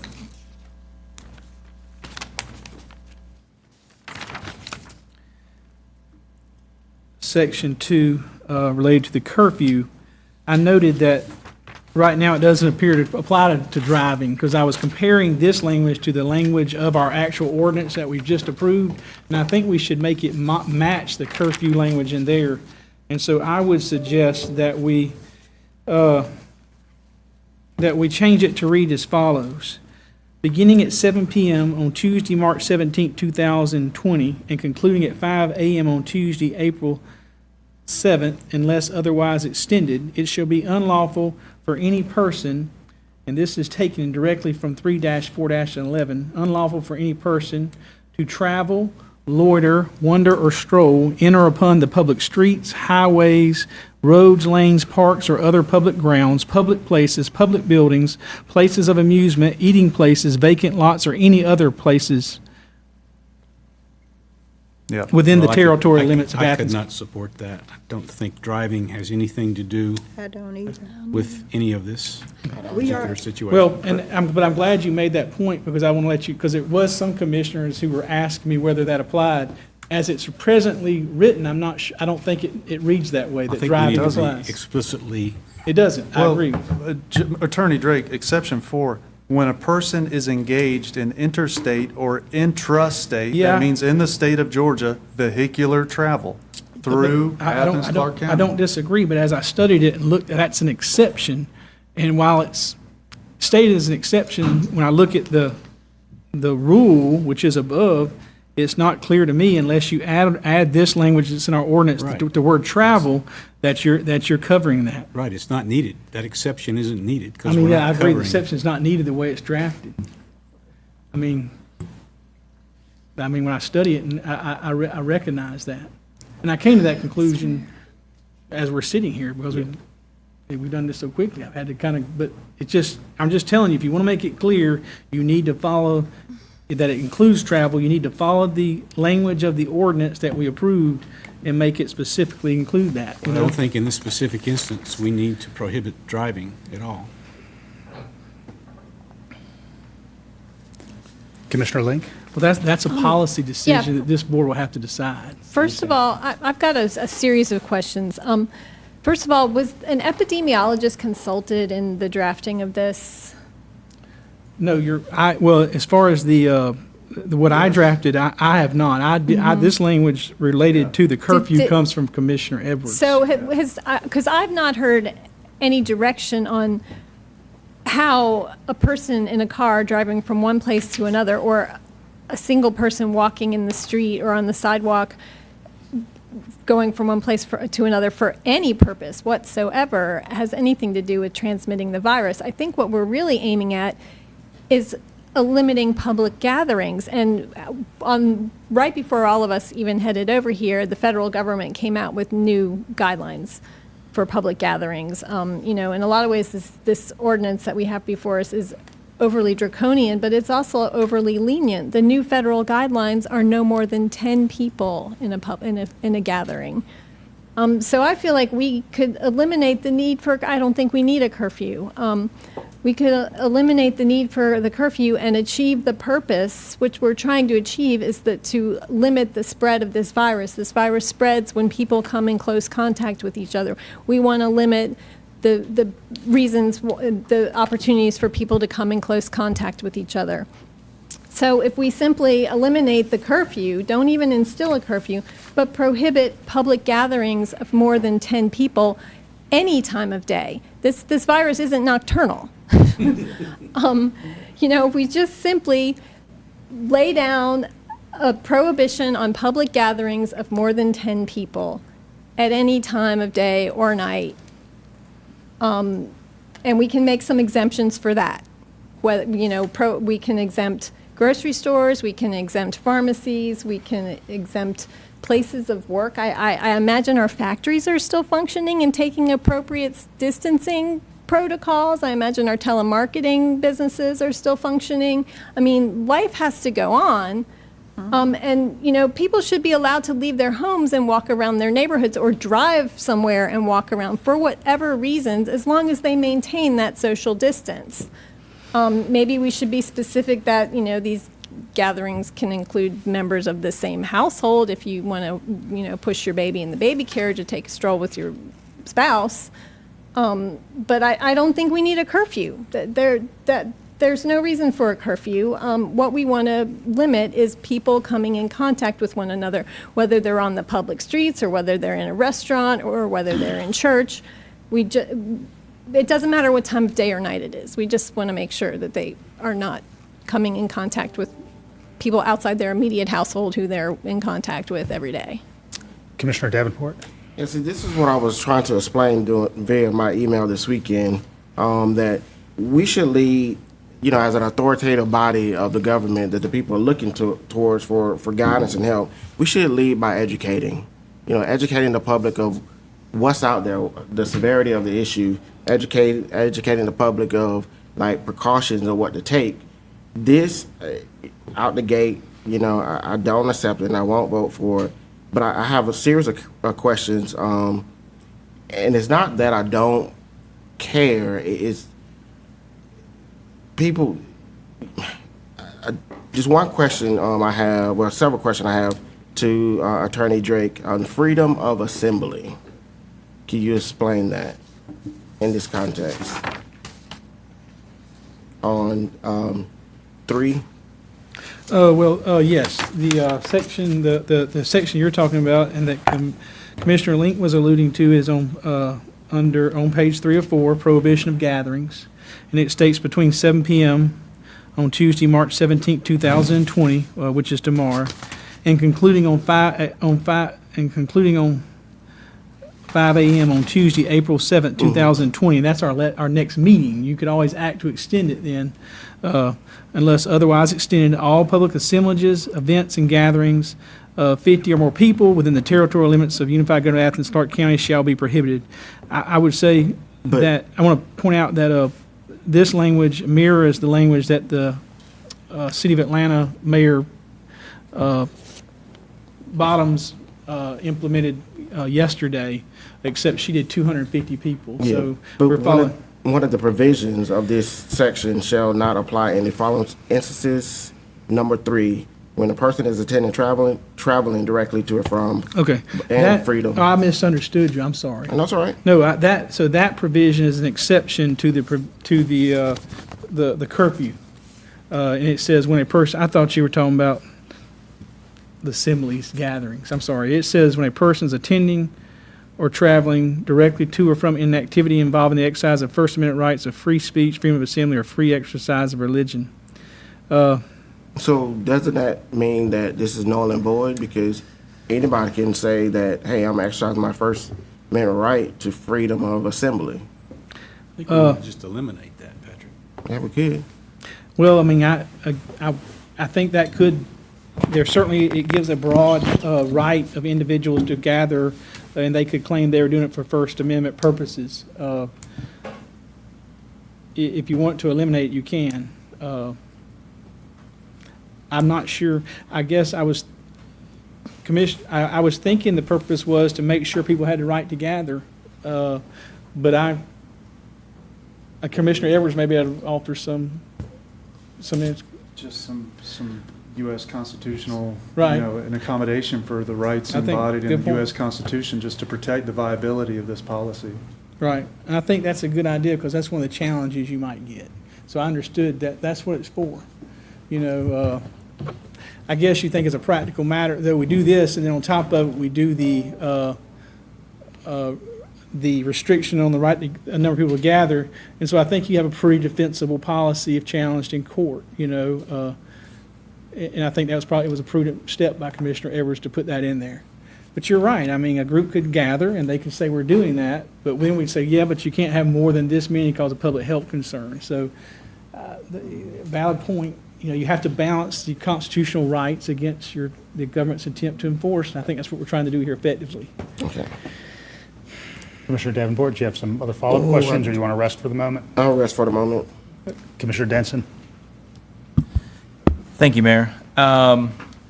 So I mean, I would like us to explore what Commissioner Link brought up, because I've also pulled up the guidelines she mentioned that were done at about 4 o'clock today, and it does say, I mean, these are federal guidelines they're handing down, saying that more than 10 people should not be gathering, and that if we changed it to that, I do wonder if we need the curfew part of this. If we're already able to, which is what we do know, our information we do know about this virus is that it is spread by close proximity, and it has the ability to spread even faster when you have large groups. So yeah, I would like us to consider this, at least talk about that, if that would get us what we actually want to do here, what we need to do. And on the curfew side, I also have just gone while we were talking, and I thank the mayor for reading through all that public comment, because it's challenging for us these meetings to be transparent, so that was important to do. And I kind of went through and was looking at other cities that have recently put curfews in place because of the coronavirus. And we have the state of New Jersey, 8 p.m., Palm Beach, Florida, 9 p.m., Puerto Rico, 9 p.m., Little Rock, Arkansas, midnight. Almost all of them were around 9 o'clock, which as we were doing this, I did look outside because of daylight savings time. It is still daylight out right now at 6:36 p.m. So I do wonder if 7 p.m. might be a bit early if we even go that route. 9 p.m. might be more getting what we're trying to get at. But I would love us to be able to maybe just limit the gatherings. Let's discuss that. Does that get us what we're actually trying to do here? Does that limit people's interactions, irresponsible interactions that could spread this virus? Does that? I think it might actually do what we want it to do. Commissioner Thornton? I'm glad that my fellow commissioners expressed a couple of my concerns.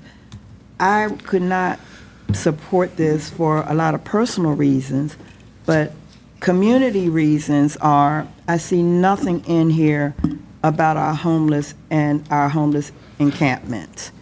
That is huge. It's not even a statement in here about our homeless population, which presents a problem with me supporting it as written. The other concern that I have is bus transportation. People have ridden the bus, we've encouraged it. What is the plan? I would like to see a plan for our people, for folk that travel on the bus. What is the plan for those people who are using the bus services to get back and forth to work in the right time, but still could come in contact with the virus? And my last thing is, if we come up with a rule or a policy and the police have to enforce it, what does that look like? What kind of training, what kind of education, what are the steps if somebody breaks the policy? What is that going to do to our jail system? Is it a warning? Do we escort them home? I just think I'm glad that a lot of the concerns that people expressed are written in these exemptions. I see a lot of them covered, but I don't see anything about homelessness. I don't know how the police are going to handle these if people violate the policy, and I'm wondering how transportation is going to be impacted. So if we have bus transportation and how long does the bus run? I know it's 9. So at 7, no, what time do we finish? 7. So everybody's got to be off the bus by 7? Did we take that in consideration? So I would have liked to see a plan on how the bus and the police and homeless populations would be impacted before I supported this. Very broadly, Commissioner, and then I'll ask Manager Williams a question in response to kind of your points. Remember last year that we indicated that there would be no jailing for ordinance violations, that those were simply citations. And so the state of Georgia allows county citations to be no more than $1,000 per day per incident. So that's sort of the outside, kind of when something goes to municipal court. That doesn't speak specifically to this, but that's just our general powers. But I think it'd probably be helpful to hear a little bit managerially from Manager Williams about how the transit system is kind of managing some of those. Before we hear from the manager, then that even gives me another problem, because if we're going to cite somebody $1,000 that 9 times out of 10 cannot afford it, we're creating another financial hardship. So that's another reason that I would struggle with this. But I'll let the manager talk to me. Just I don't got nothing to say. Well, I haven't spoken to our transit director about passengers on the bus, during the curfew. The curfew initially was 9 and just today was at 7. So we haven't had that conversation. We're still talking about how we reduce services to be mindful of safety of both our citizens and our employees. And so that's the conversation, and I'm sorry, Mayor, that's not what you're asking, but that's the conversation we're having right now, is how we can reduce services to still provide services people need, but be cognizant of safety. That's on the transit side. Did you want me to speak to police? No, as no, well? I think that's good. you. Commissioner Hamby? Sure, thank you, Mayor. So, you know, the way I see it is the community's expecting us to do something, and we're trying to figure out what that is at this point in time. I don't know if at the end of the day or at the end of this meeting it's going to be a curfew or a public gathering. I would like to hear more about the public gathering, federal, because I haven't looked at that. And so when you're saying no more than 10 or more, does that like apply to restaurants and what about like places of where people work? I mean, certainly in a work environment there could be, you know, more than 10 people in a work environment at any given time. So I'm trying to figure out how that would, what are the guidelines saying about that? Judd, could you talk about prospective applicability to both gathering of employees at a place of work for their work activities versus gathering of what could be customers or patrons of a place of. I think we need to define public gathering.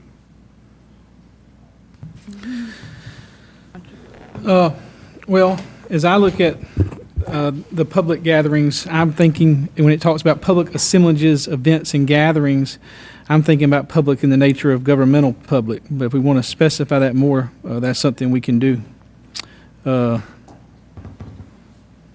Do we have the authority to kind of have mandate over those I private think spaces? that we're going to be moving into questionable territory if we go beyond what this and make it applicable there. I really do. There we go.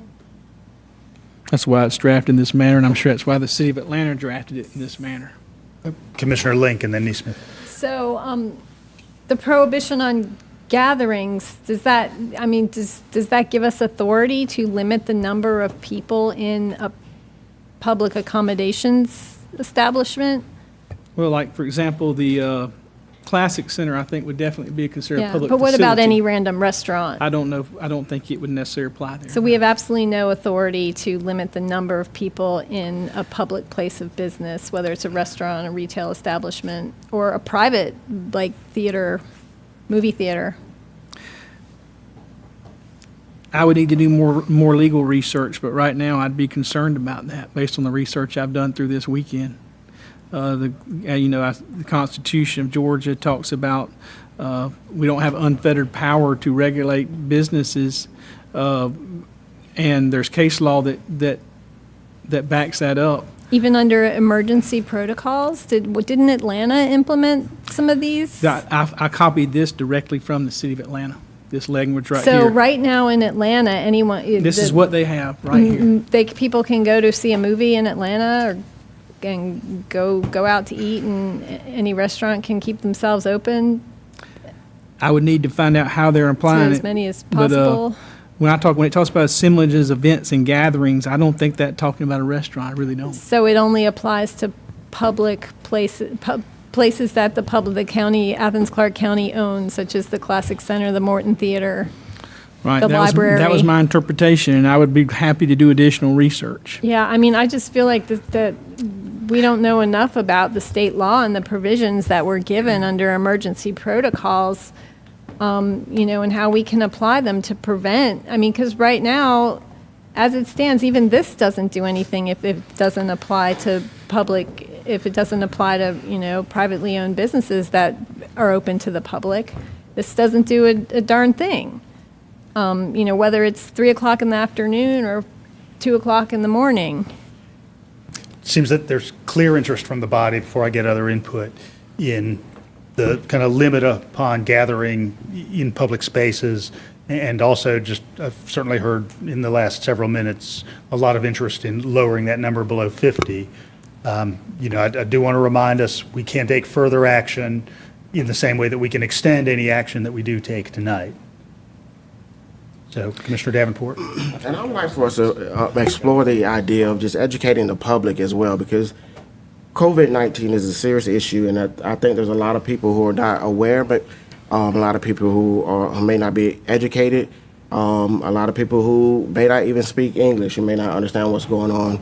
I saw a lot of individuals in restaurants this morning. You can't, it's just hard for me to believe to see a lot of people in restaurants in this time, what we're going through. And I just think we as a government should lead by educating the public, letting them know, what's the seriousness of it. Leave politics aside and just educate people on preventative measures, social distancing, and let's do it in a formidable way that, that's not draconian and that people can appreciate and accept. Commissioner Neesmith. Well, I'll first start off by saying that I don't think the curfew has any positive effect on what our goals are here. And if we limit public gathering, we're not limiting it to public gathering in public space. We're limiting public gathering. That means a wedding, church service. It means all those things. I have a problem with that. Now, maybe if we limited public gathering in Athens, on Athens' own properties, that might be one thing. But to limit it in churches, in public places, and a church is considered a public place by the definitions that I'm seeing here, because you can go in there uninvited, therefore it is a public place. Commissioner, I think the attorney kind of indicated that he anticipated that there would be a challenge for a non-government-owned facility to have Then we need to make, gathering if we limited pass place. something about public gatherings, we need to be explicit about where we're talking about We already have that authority, but prohibiting Commissioner public Edwards? gatherings. Thank you, everybody. Even pass Is this policy perfect? No, it's not. It's not perfect. But we are facing an unprecedented pandemic crisis right now. And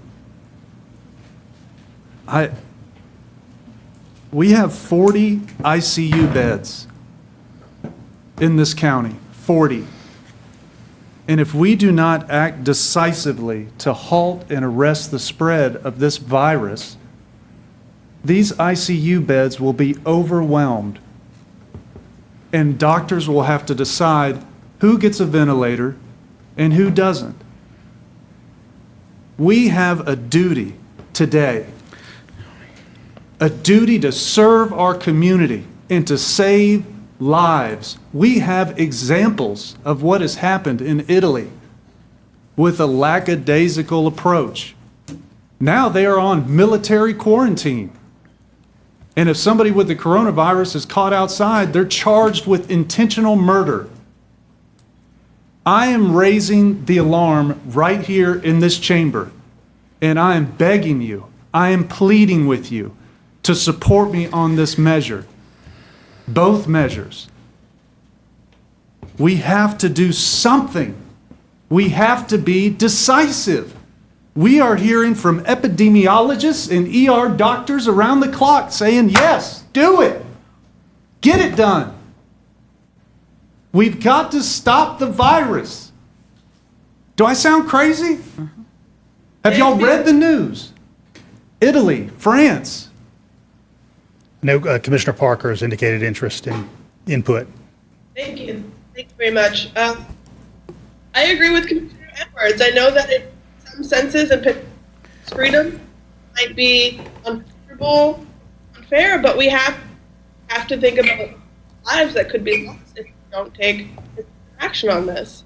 I've been getting constituents who are gathering in the public space of homes, places like Triangle Plaza, and they're scared for, their family, they're scared for their, and they on me to do something about this. And I have to begin with and say that, yes, a curfew might, limiting gatherings to less than 10 people in accordance with the CDC guidelines might not with the issues that we're having in restaurants, or movie theaters. We have to do something. I agree that it's the best actions that we can take. One question I had to piggyback off of what Commissioner Thornton was saying. one concern I do have is pertaining to our home population.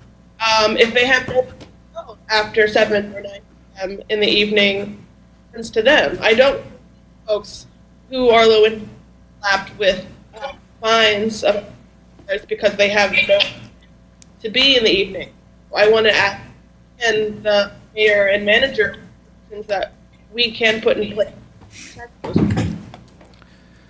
Manager Williams, could you speak to how unsheltered persons, homeless persons could be impacted, were this ordinance in place?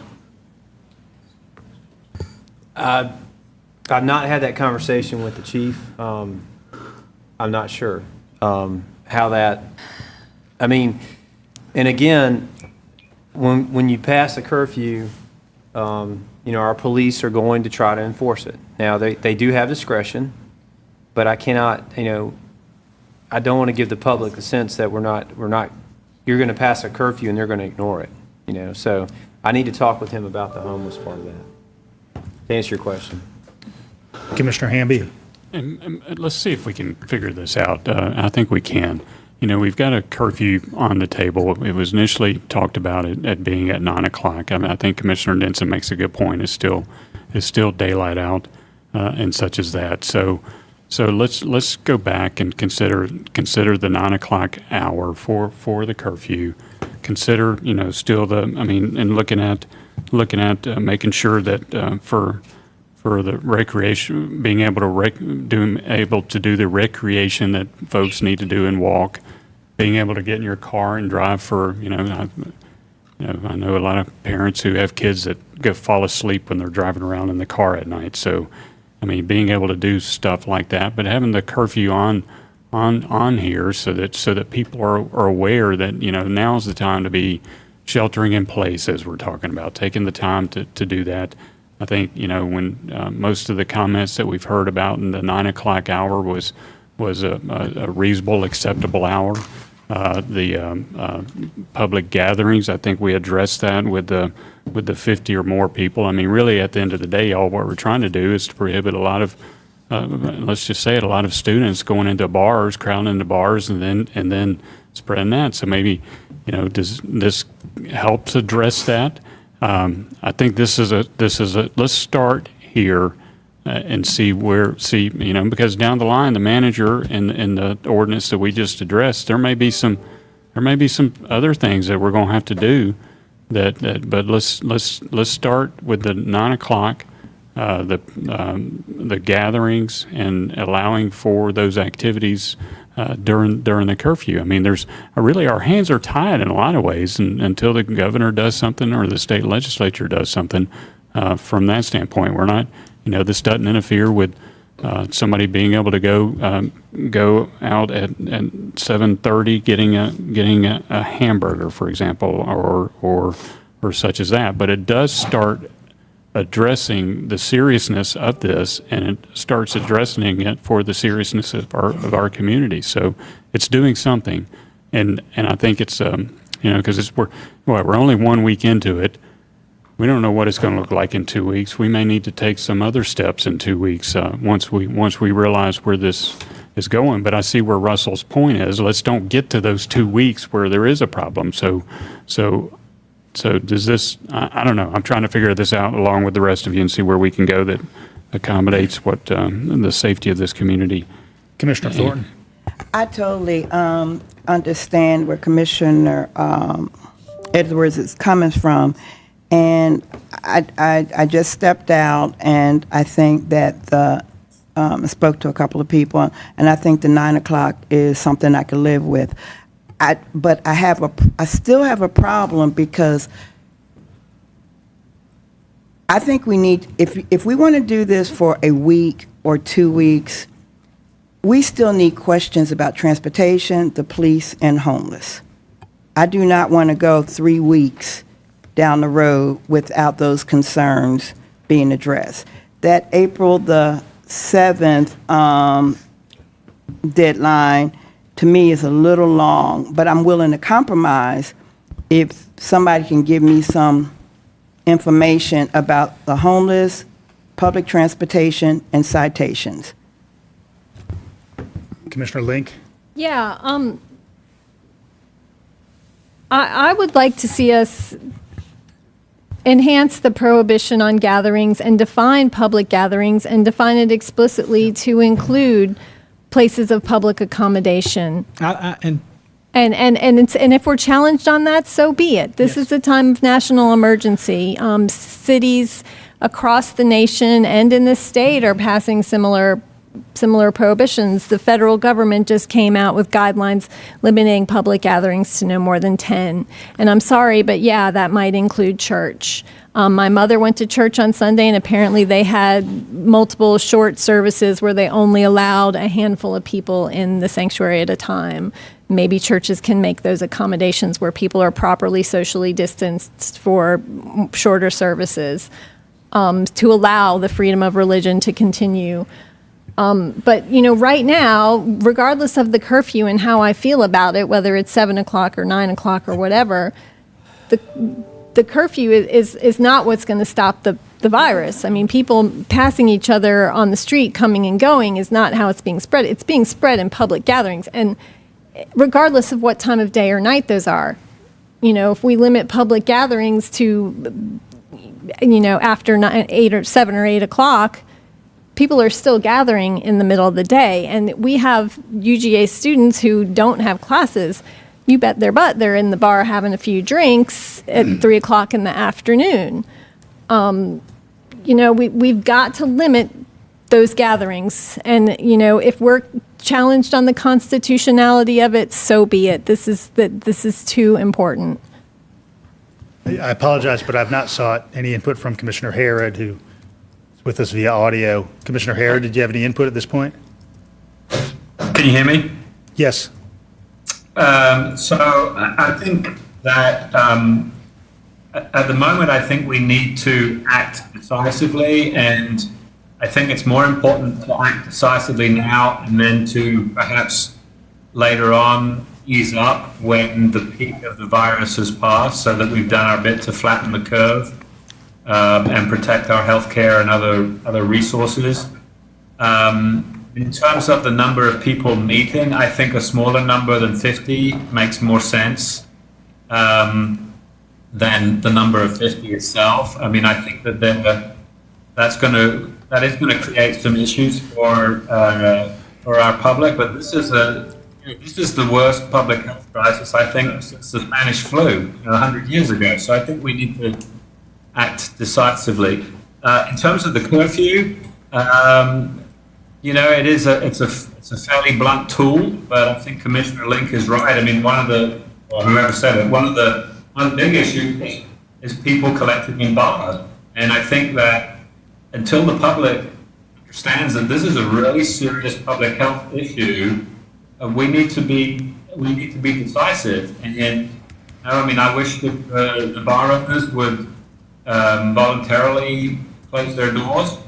But at the moment, as I see it, that's one of the places where most interaction is likely to take place. So, does the virus transmit, more at night than during the day? Obviously not, but we're trying to address people's social behavior, and a lot of people do things at night that they don't do during the rest of the day that brings them to close contact with each other. And so it's people's behavior that we're trying to address, not the way in which the virus behaves at night versus during the day. Commissioner Denson?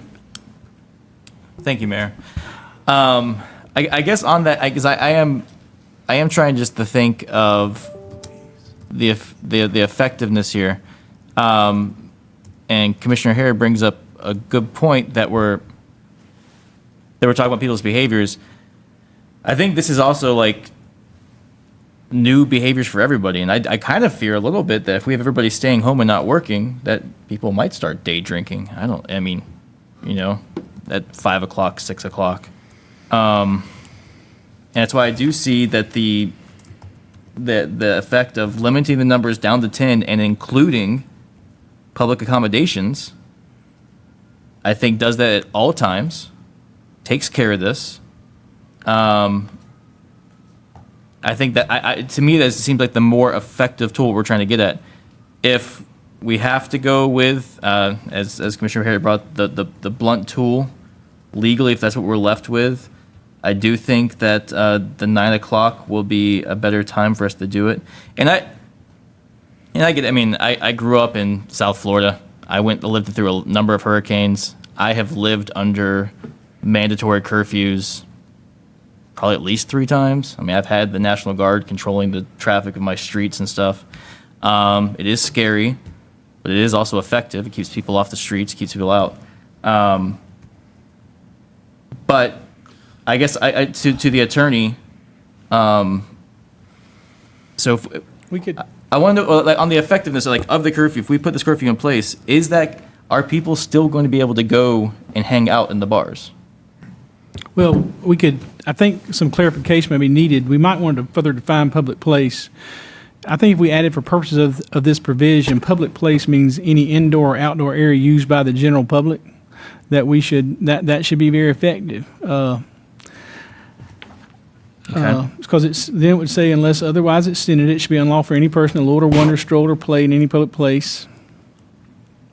Then the territorial limits of Athens-Clarke County, Georgia, between the hours of 9 p.m. on any day and 5 a.m. of the following day. We have all those, except we have the exceptions, numerous exceptions.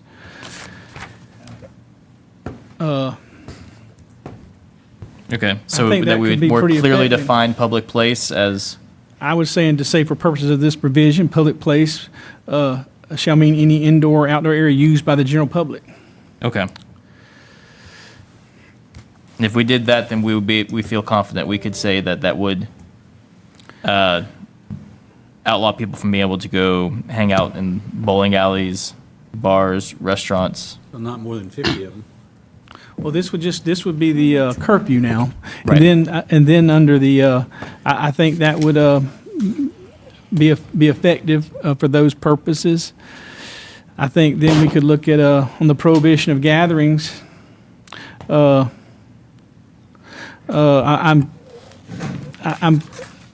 actually think, when we talk about public assemblies, events, and gatherings of 50 or more people, we could just say, for purposes of this provision, public shall mean any gathering of the general public. Okay. Because I just wonder, because looking at what most of the other cities are doing is that they're forcing to shut down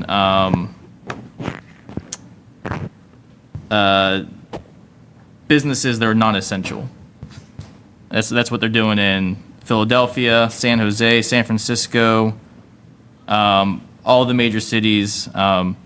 So, I mean, right now what we're talking about is we'd be unable to do that, correct? Yes, I'm not aware of any local government in Georgia that's taken that step, and I think the reason is there's concern about the legality of it. Okay, thank you. I think I had a couple folks, including Commissioner Edwards. I just wanted to update everybody that the governor has closed all public elementary, secondary, and post-secondary schools in Georgia, and that the University of Georgia is moving, the University System of Georgia is moving all institutions to online instruction. So I plead with my colleagues yet again, please, I'm begging you, please join me on this. Join me right now. And the owner of the National, Peter Dale, who has been a responsible business owner and has closed his doors, has said the quicker and the more decisively that we clamp down and shelter in place, the shorter the pain will be. The longer we wait, the longer the pain. Now, we have plenty of responsible people out there who are socially distancing themselves.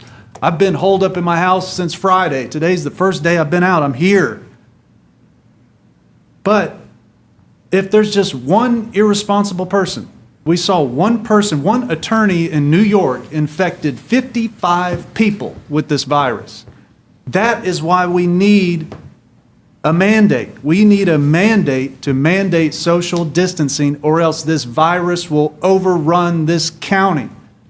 I support lowering the public gathering to 10, and I'm and I'm begging you to keep the shelter in place until 7.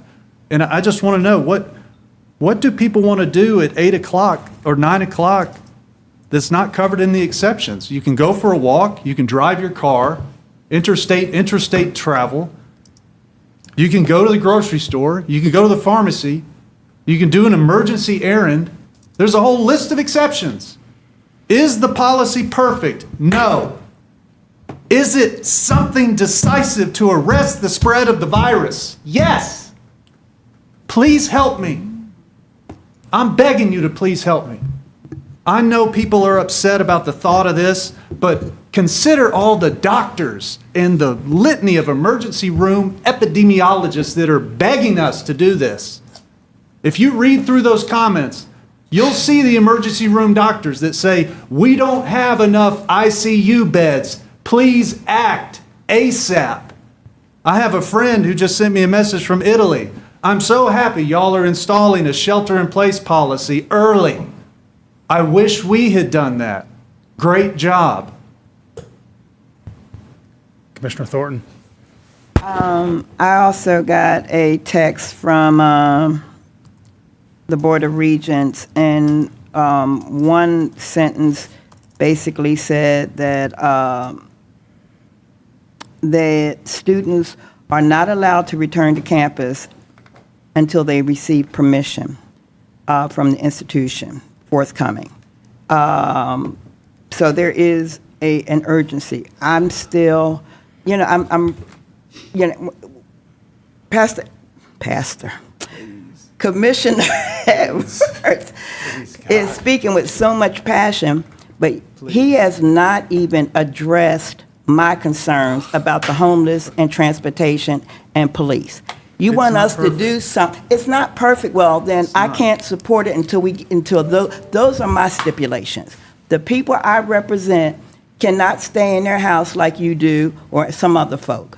So I'm willing to compromise and give it us enough time to answer those questions. You want to shut down things like yesterday without taking in consideration the folk that probably are going to be the most vulnerable. I am taking them into consideration, Commissioner Thornton. With all due respect, Mr. Chair, I am taking them into consideration. I'm trying to save lives. Commissioner, I by understand acting everybody feels decisively. passionately, but I want to get some clear input because we have to come to a decision point. It seems like if I'm to think of the diagram of those areas where everybody clearly agrees on kind of moving downward in time in terms of the size of the gathering in public spaces.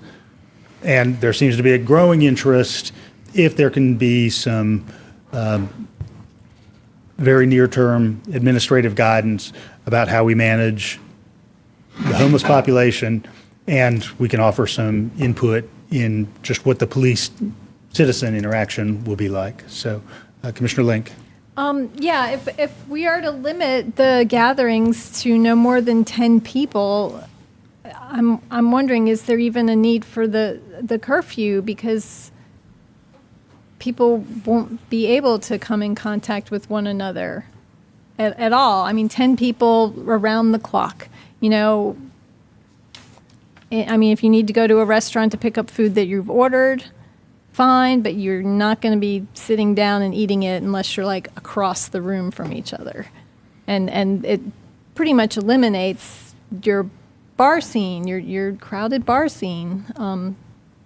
So, I mean, I kind of wonder if we go as the feds now recommend to 10 people, I just wonder if a curfew is even necessary. We have all these exemptions to the curfew. You can go on your way to the grocery store. You can go on your way to work. You can go on the way to help someone with an emergency. You can walk your dog. You can take a jog. All these things that are already exempted, is it even necessary to even address a curfew if we have such a strict limit on gatherings? Commissioner Davenport? Yeah, I agree with Commissioner Link.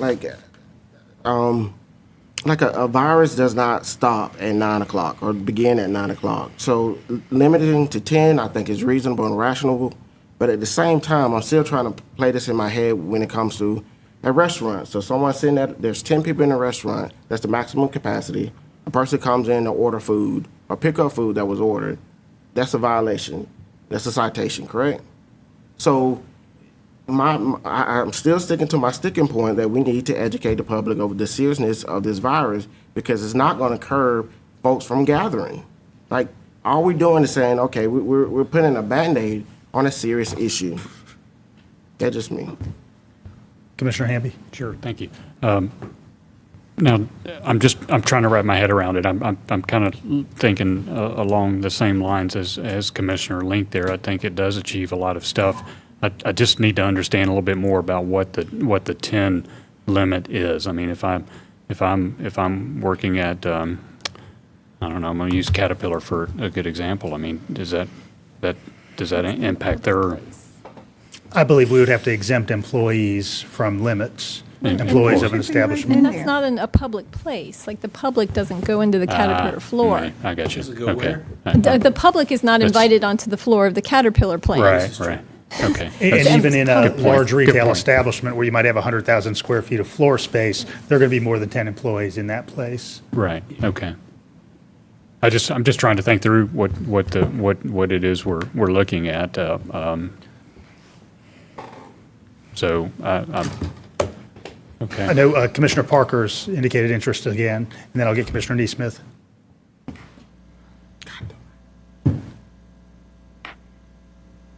Audio's out. And I apologize, the audio is not working at the moment. Commissioner Parker, I'm going to come back to you in just a second. Text or email us. Can you hear me now? Try once again, I apologize. Okay, yeah. Yes, go right ahead. I had my microphone. I didn't realize. I'd like to put the question to for the first item being pertaining to public gathering, 10 people, and the second curfew. I apologize, could you repeat that? Slowly. Yeah. I would like to put the question: why the first being a prohibition on gatherings of more than 10 people, being the 7 p.m. curfew? Can she text or email it to somebody? I apologize, the audio is kind of coming in and out. Could you text that to Commissioner Link? Yes, I will. Appreciate it. Oh, there's a chat? All right, and Hey, Mariah, while- there's a chat on the screen. and while we're waiting on Commissioner Link, I'll get Commissioner Neesmith, and then we'll come back. So it keeps coming back around that what we're really trying to do is keep people out of the bars. In restaurants. So why don't we, isn't there a way, we control Churches. alcohol licenses? Movies, all of it. I know, but the churches are taking care of themselves. They're doing just fine. They're Spread in not, Korea they're not because of a open. church. Yeah, they were on Sunday. Oh, many of them were not. Many of them were not. Any of the bars were not. You just need one open. Well, can we address the bars directly, Mr. Attorney? Well, Since we thought that might be an issue that came up. We'd give some consideration to that. You know, they have a license. We may have to, and they're entitled to due process. We'd probably have to give them some notice and opportunity to be heard before we made that step at a minimum. I mean, Even in an emergency.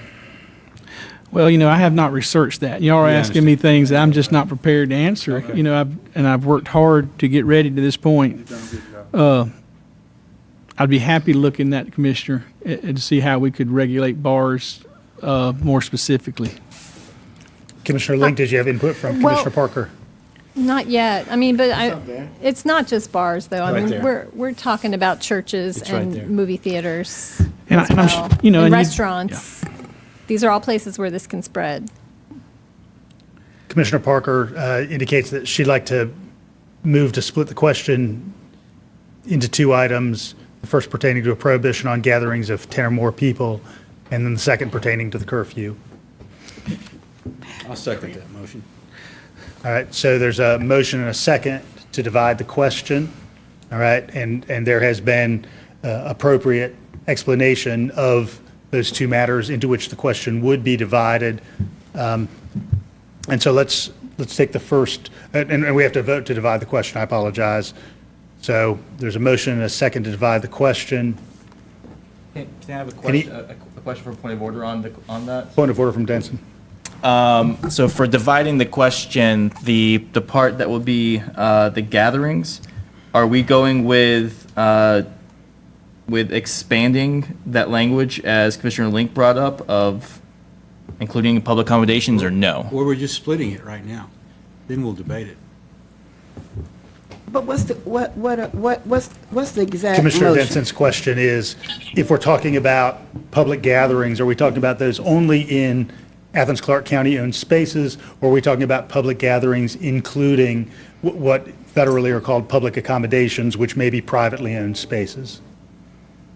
Like a restaurant. So are we talking about places that are both Athens-Clarke County-owned places and places like restaurants and bars Okay. and retail establishments? Are we talking about all of those things? And That's the here- question on And the here, floor. and so the Commissioner Thornton? my vote is going to be dependent on this answer. I am really thinking about I'm just as passionate about the day center. That houses over 50 homeless people at any given day. Are we talking about that type of space? That's a residence, so that wouldn't be included. That's government. That's ours. It's a residence. though. Residence. It's a residence. Yep. So much in the same way a dormitory is. And so we would be talking about retail spaces, restaurants, and the Oh, like. that's what I'm asking. Prospectively, I don't think anybody means that they intend to include under some umbrella residences. I'm not voting for it. Commissioner Hamby? Sure. Okay, now, I'm not doing it. I'm sorry to throw another kink in this, but when we're talking about, I know that, I understand the public restaurants and bars, certainly, but then when you're talking about other public accommodations, such as retail, I mean, that could fit, or grocery stores, you know. I think we should exempt some of those. I mean, because retail, we don't. Debating the motion, sir. So let's talk first about interest in dividing the question. Any other input simply on the procedural matter of dividing the question? Fine, let's go for it. All right. All in favor of dividing the question? Aye. Any opposed? Okay. So first matter of business, Opito, are these, I oppose. okay, please note, Clerk, Commissioner Thornton opposed dividing the question. So the first matter of business is the matter of the number of people who may gather. So let's do to that question first. So Attorney Drake, I'm going to look to you for a little bit of guidance. There seems to be interest in exempting retail establishments come and go. like grocery stores, but not exempting kind of food and drink establishments, food and drink serving establishments.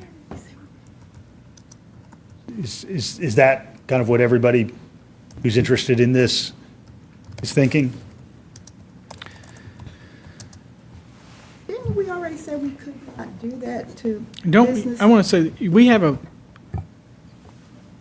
I want to give correct and prompt legal advice, but as you carry this thing further and further away from what was communicated with by the original drafters, and the mayor kind of focused my attention on the prohibition of gatherings, and Russell, you focused my attention relative to and indeed gave the draft language initially for the curfew. It begins harder for me to give answers that might be legally correct on the fly, so, I want to continue down this road, because I want you to understand that I can only, without the benefit of legal research, it's difficult for me to ensure that I'm giving you good advice. And I understand the commission wants to act tonight. I know, I want to ask Mr. Mayor, do we have a meeting tomorrow night still? Yes, we still intend to have an agenda-setting meeting tomorrow night. Of course, because a quorum is not required at an agenda-setting meeting, it simply means that fewer people could be here. But given the complexity of these questions, one recommendation I'm going to make right now is that, we provide the attorney some additional time to do some research so that we do make a sound decision, and one that can at least last this next period. I'll make a motion to delay, to table for one night. I'll second it. Commissioner Davenport? Should we, whatever we decide to do, can we do a PSA to the public explaining what the proper protocols, other than on the website? Because, like, there are still constituents who call in who don't understand what's going on. So, like, maybe in the newspaper or mailer or something. I think given the complexity of what we're talking about, I think it's easy for us to direct people to some of those kind of knowledgeable, scientifically sound PSAs. Okay. We certainly can do that. Commissioner Denson, I see your hand up. Commissioner Neesmith. I would like to make one more request. I think that our transit system is a weak spot, but I also think it's easily solved by us taking the initiative to sanitize the buses frequently, and maybe even to provide some sanitation aids to our passengers. So I would like to see by tomorrow night if there is a way we can do that. Because that's a high traffic, a lot of touching of metal, which is one of the easiest ways for the virus to transmit is on metal. So I'd just like for us to look at that, Mr. Manager. Mayor, can Manager really speak to that? Because I thought that we were doing those things That's what I. for our transit system. Commissioner Harrod is online. Commissioner? I would oppose tabling this for 24 hours. The longer we wait, the worse this is going to get. Thank God. We always have the option of loosening things up later on. We don't have the option of getting the genie back in the bottle if we don't act now. So I'm all in favor of giving the attorney some time to do the additional research that is necessary. I think he's done a great job. So he and his staff have done a great job so far in the short amount of time that this has been evolving. But I would really caution about delaying, even for 24 hours. I mean, I think we need to act now, and once the attorney has done more research, we can then perhaps fine-tune what we're doing. We know that we don't have, at the moment, the legal authority to close businesses, and as I mentioned before, so we're dealing with some fairly blunt tools at the moment, both in terms of logistics, but also in terms of the law. I'm comfortable with dealing with those tools and sharpening them a little bit later on. I'm not comfortable in doing nothing for 24 hours. Commissioner Edwards, and then Hamby, and then Davenport. I'm against tabling this motion. I feel like we could easily pass it, prohibiting gatherings over 10 persons. Judd, you can do your research tomorrow. We're getting back together tomorrow. We could make some little changes to it. It's not perfect, but it's something. And if somebody needs help educating their constituents, you know, I was on 1470 AM for an hour today.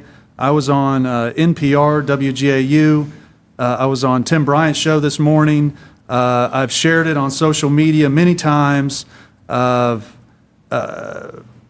It's in the Banner Herald. It's in the Flagpole. It's on CNN. It's on New York Times. So if somebody comes to you and they don't know what's going on, just educate them yourself. Just be a model that this is a crisis and we need to act. And we can model good behavior tonight by addressing this crisis. As Commissioner Harrod has said, why wait 24 hours? Why allow for more viral spread when we can pass something on the table tonight? So please, let's not table this. Let's pass the 10-person gathering or more, not allowed. All the epidemiologists, even President Trump is recommending that, guys. Can we just vote with President Trump for once tonight? Let's vote with Trump, okay? Thank you. Commissioner Hamby. Sure. Thank you, Mayor. So the density requirements, or I'm thinking, I don't know when, what are we calling it? The Limited Population gatherings, size. population size.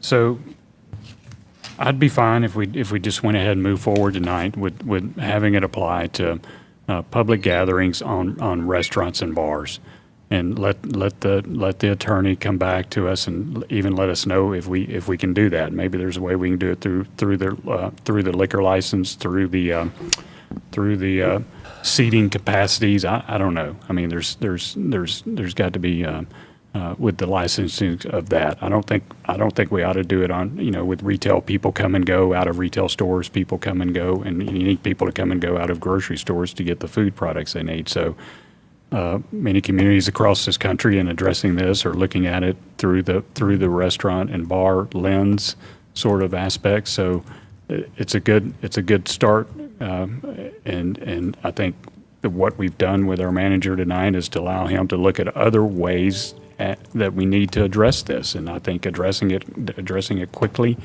and is going to be helpful. I think looking at it this way, it does get at the curfew, but at some point we may need to put that curfew into place from there. So, Want to make a motion? It was a motion on the floor. I'm gonna make a substitute motion then, that we go ahead tonight to pass the. Somebody help me with the language here. Prohibition on gatherings. Prohibition on gatherings of 10 or more as it applies to restaurants and bars. And do you mean for it also to apply to those Athens-Clarke County-owned spaces? Well, and that's the other question I had, because we're having a meeting tomorrow night, and there's going to be more than 10 of us here. So how does that work? And you would have to exempt employees of those places. We are employees of the Unified Government of Athens-Clarke County. Right, well, Yeah, to execute the emergencies of the government. okay. One thing. I'll second that. This might be beneficial. I was looking, my colleague in Brookhaven shared with me what a way they're approaching it, which is a little different than what we're doing. It may accomplish. They entered an emergency order today declaring that all bars, restaurants, or businesses who sell food or beverages for consumption on premises or who provide entertainment on premises shall be closed to in-person dining, consumption of alcohol, or entertainment until the expiration of this ordinance. That's what we're after. Bars, restaurants, and other businesses who sell food may offer food for takeaway or for customers to eat somewhere other than at the establishments. Businesses affected by these closures shall establish systems that restrict in-person contact as much as possible, to include not permitting more than one customer at a time to be in the premises. Such processes may include the business taking the food to the customer's vehicle rather than the customer coming inside the business. Okay. Furthermore, businesses shall ensure that all on-site consumption of food is prohibited and that employees and contractors of the business maintain at least 6 feet of personal distance between themselves as much as possible, given the physical constraints of the premises. If a restaurant is licensed to sell beer and wine on the premises, such business during the efficacy of this resolution shall only be authorized to sell unopened bottles of beer and wine for takeout consumption off premises. I will withdraw my motion and make a motion similar to the effect that Attorney Drake just read, that is based on the Brookhaven model. So this would be in lieu of the curfew. They didn't do the Yes, curfew. we're not talking about. And they didn't we do split that the, question already. they did not do the restriction on gatherings. They approached it in this manner. So we would substitute this for that. Yes, that's our goal. Would you also wish to have a gathering in Athens-Clarke County facilities of a certain size? Yes. Certainly, this is critical to places like the Classic Center. They need the clear legal authority to be able to sever their contracts and not have gatherings of 500 or 2,200, as some of their facilities would allow. Yes. Yeah. Yeah, we need to Well, do the gathering, let too. me ask this question to address those questions, So my motion will be, and if y'all accept this, to do exactly what Attorney Drake did with regards to restaurants and bars. And I'll also add to that a motion that does not allow, that allows, let's go back to the gatherings of 50 or more people. Do you want to do that, or less than? 10. 10. We've got 10. Okay, 10. 10, because tomorrow's St. Patrick's Day, so. Right, 10. So we do the restaurant and bar thing, plus follow the federal recommended guidelines of 10 or more. In Athens-Clarke County and facilities. In Athens-Clarke County owned facility. All right. Further input or questions about that matter? Commissioner Neesmith? Just what this is going to allow is churches, weddings, those kinds of things. movie theaters, Bowling alleys, Gyms. gyms. Bowling alleys serve But food. it's, Well, and but that's, this is a we're making big, this, big step. we're making this motion tonight so that Attorney Drake can move forward in his research other on how it might be able to apply to other stuff. So this gets us through tonight. Okay, I need to make sure I understand, you do want to go ahead and do the restrictions similar to what Brookhaven read that I Yes. read to you? Yes, sir. Exactly like it. Tonight. Tonight. And you want to do the curfew? You want No. to do you No. don't want to do the curfew, you want to do the. Prohibition on gatherings. Of 10 or more on our property. On public gatherings of 10 or more. Right. I think that's a good compromise. And then for the we'd like purpose to- of this provision, this shall mean Athens-Clarke County-owned facilities. Right. All right, give me a second to, Now, let's be clear what. I would like to get a second, if you could recess for like 10 minutes, Mr. Mayor, let me get this in order. Is that okay? That's why I'm raising my hand for. Can we take a break? All right, can I hear a motion to recess for 5 minutes? So moved. Can I ask a question first? Yes, Andy? So when the attorney was reading, the audio here was kind of breaking up a little bit, but I understand he read something with regard to Brookhaven. Did I hear correctly, or did I not hear correctly, that the Brookhaven resolution does close bars or does not close bars? They close them, they don't close them completely, they close them to in-person dining, consumption of alcohol, or entertainment. So if you only have a liquor license, but you do not serve food, effectively, your business is on hiatus. Okay, so that's a little bit different from what we were told before about our powers and authority. Yeah. It is. Which, It I mean, is. It it is brings to it different. again, it is different. And that's why I said I'd like to have till tomorrow to research it, but y'all don't seem to be willing to do And that. that was my point. I made that decision based on we could not tell businesses what to do. Now we are. Yeah, I agree. So I You am know, not I think comfortable I'm with going- this vote. Yeah, I think, I'm trying to be accommodating. I think in doing that, I may be, going, I would like to be prudent, y'all. And I didn't research this myself, and that's not good. It wouldn't be good for me to rely on this without doing that. I just received it about an hour ago. But I was trying to be accommodating. So, I would be interested to speak with my colleague to see what I think about it. But, I mean, I would suggest that we carry on with what we were talking about earlier on, and then the attorney will have 24 hours in which to research this, and if we have to then come back and amend it, then we can do.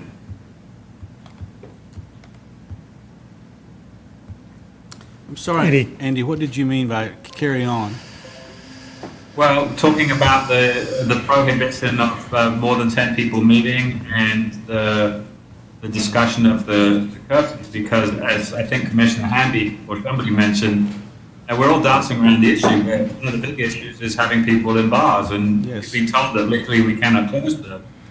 So I think we need to try to limit damage that is done in the next 24 hours. Tomorrow is St. Patrick's Day. So you're suggesting to adopt Hamby's motion, which was gatherings of 10 or more people prohibited and the bar thing from Brookhaven?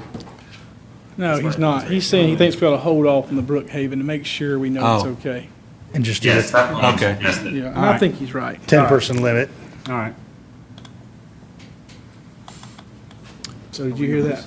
All right.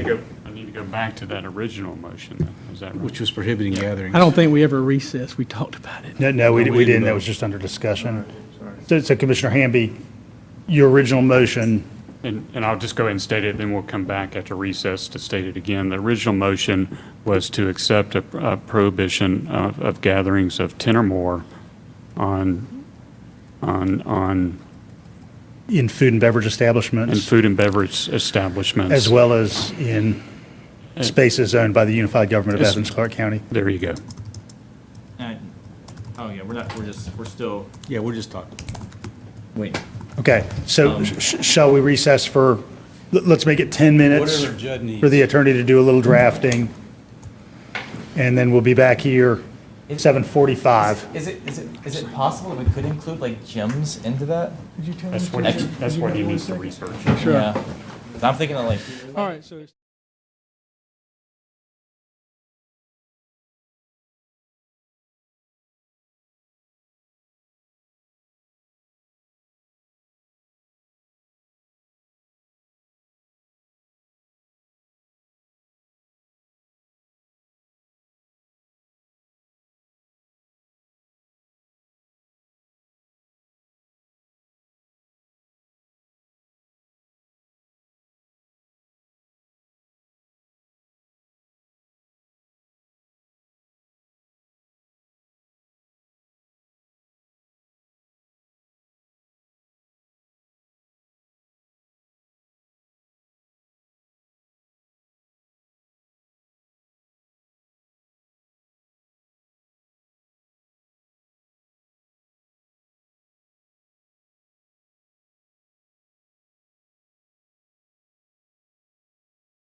All right, everyone, welcome back. We're going to continue following our brief break. We believe we've got some language together regarding the public gathering component. And Commissioner Hamby, I know, has worked with Attorney Drake. Commissioner Hamby, do you or Attorney Drake want to read that component? Well, I think I'm going to defer to Attorney Drake to read a modified motion that I would like to put forward as a substitute motion. Prohibition on gatherings, beginning at 5 p.m. on Tuesday, March 17, 2020, and concluding at 5 a.m. on Tuesday, April 7, 2020.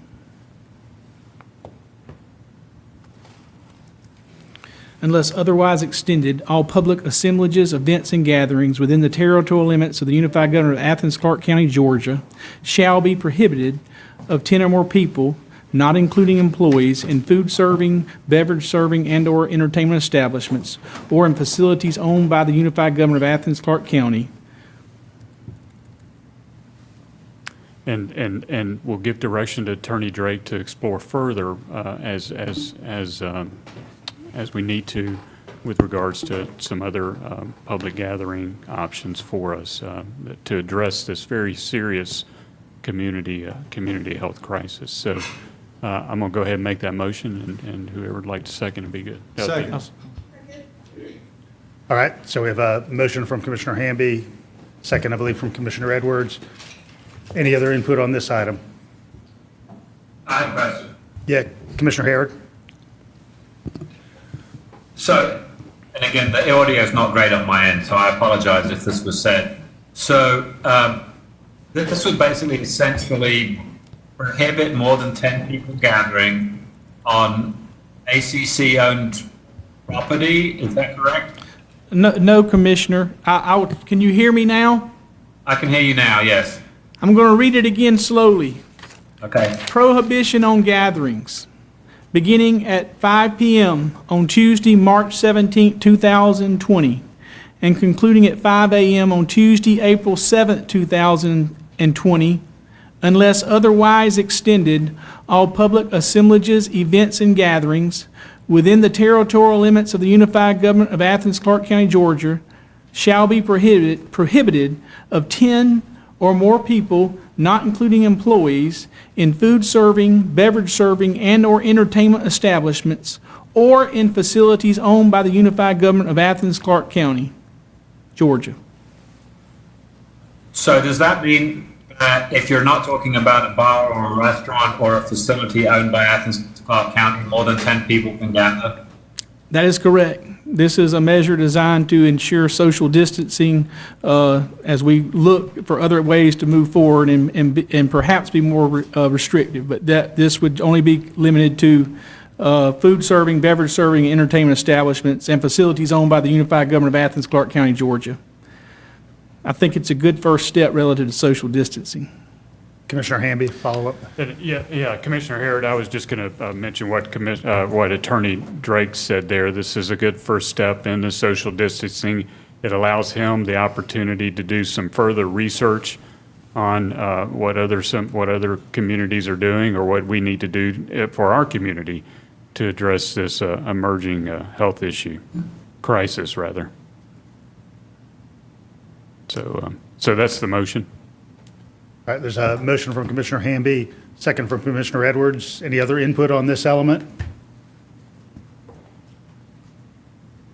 Commissioner Davenport? Well, the next step, we'll be talking, hopefully in our next steps, we'll be talking about helping those who will be affected in our food service and service industries, like our bar owners and our waiters and waitresses. Hopefully that'll be our next step in that we create some type of community fund to assist these individuals during this crisis. Thank you, Commissioner Davenport. Commissioner Thornton? I hope that I'm really understood on why I'm going to vote no.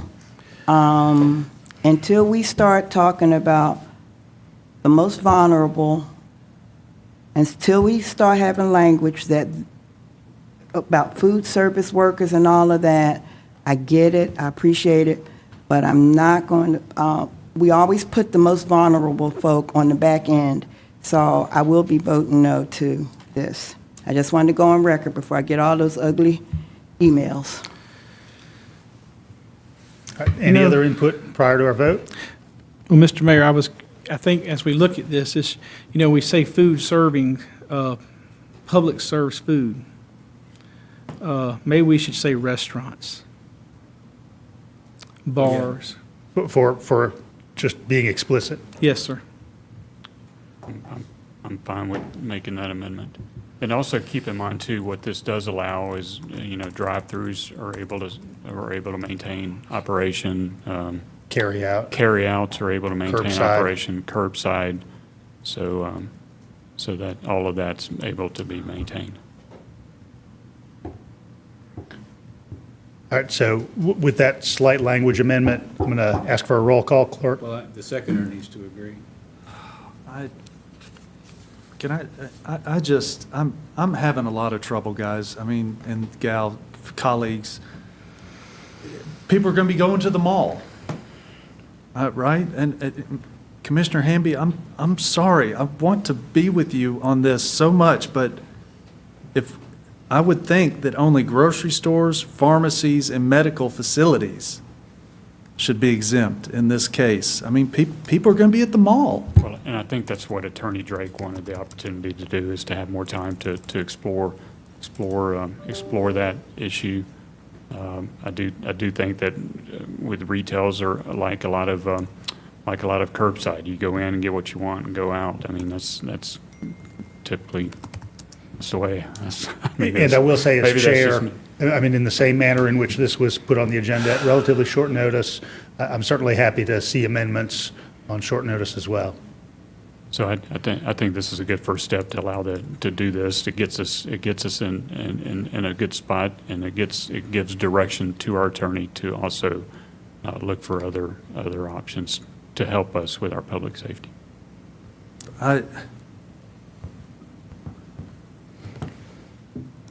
Can I say something? Commissioner Please, Herod? Andy.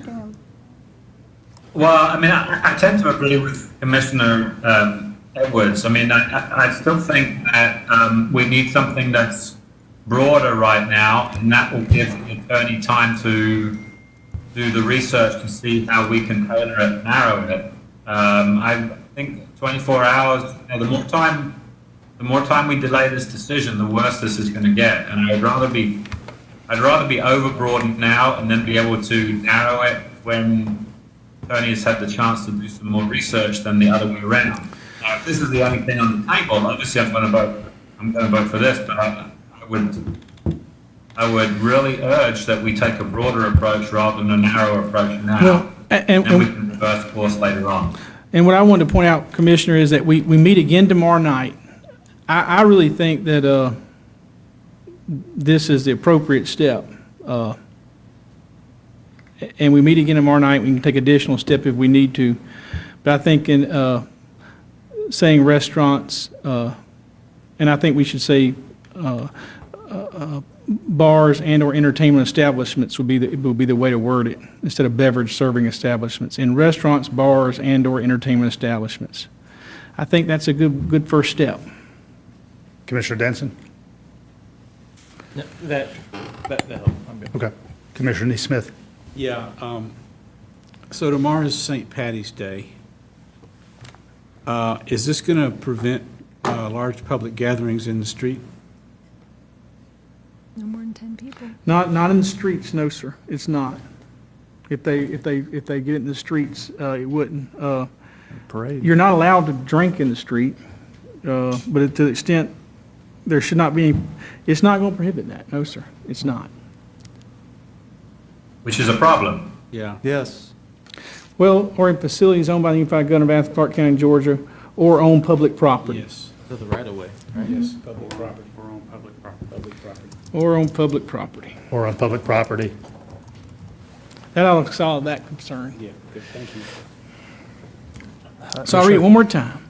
beginning at 5 p.m. on Tuesday, March 17, 2020, and concluding at 5 a.m. on Tuesday, April 17, 2020, unless otherwise extended. All public assemblages, events, and gatherings within the territorial limits of the Unified Government of Athens-Clarke County, Georgia, shall be prohibited of 10 or more people, not including employees, in restaurants, bars, and/or entertainment establishments, or in facilities owned by the Unified Government of Athens-Clarke County, Georgia, or on public property, period.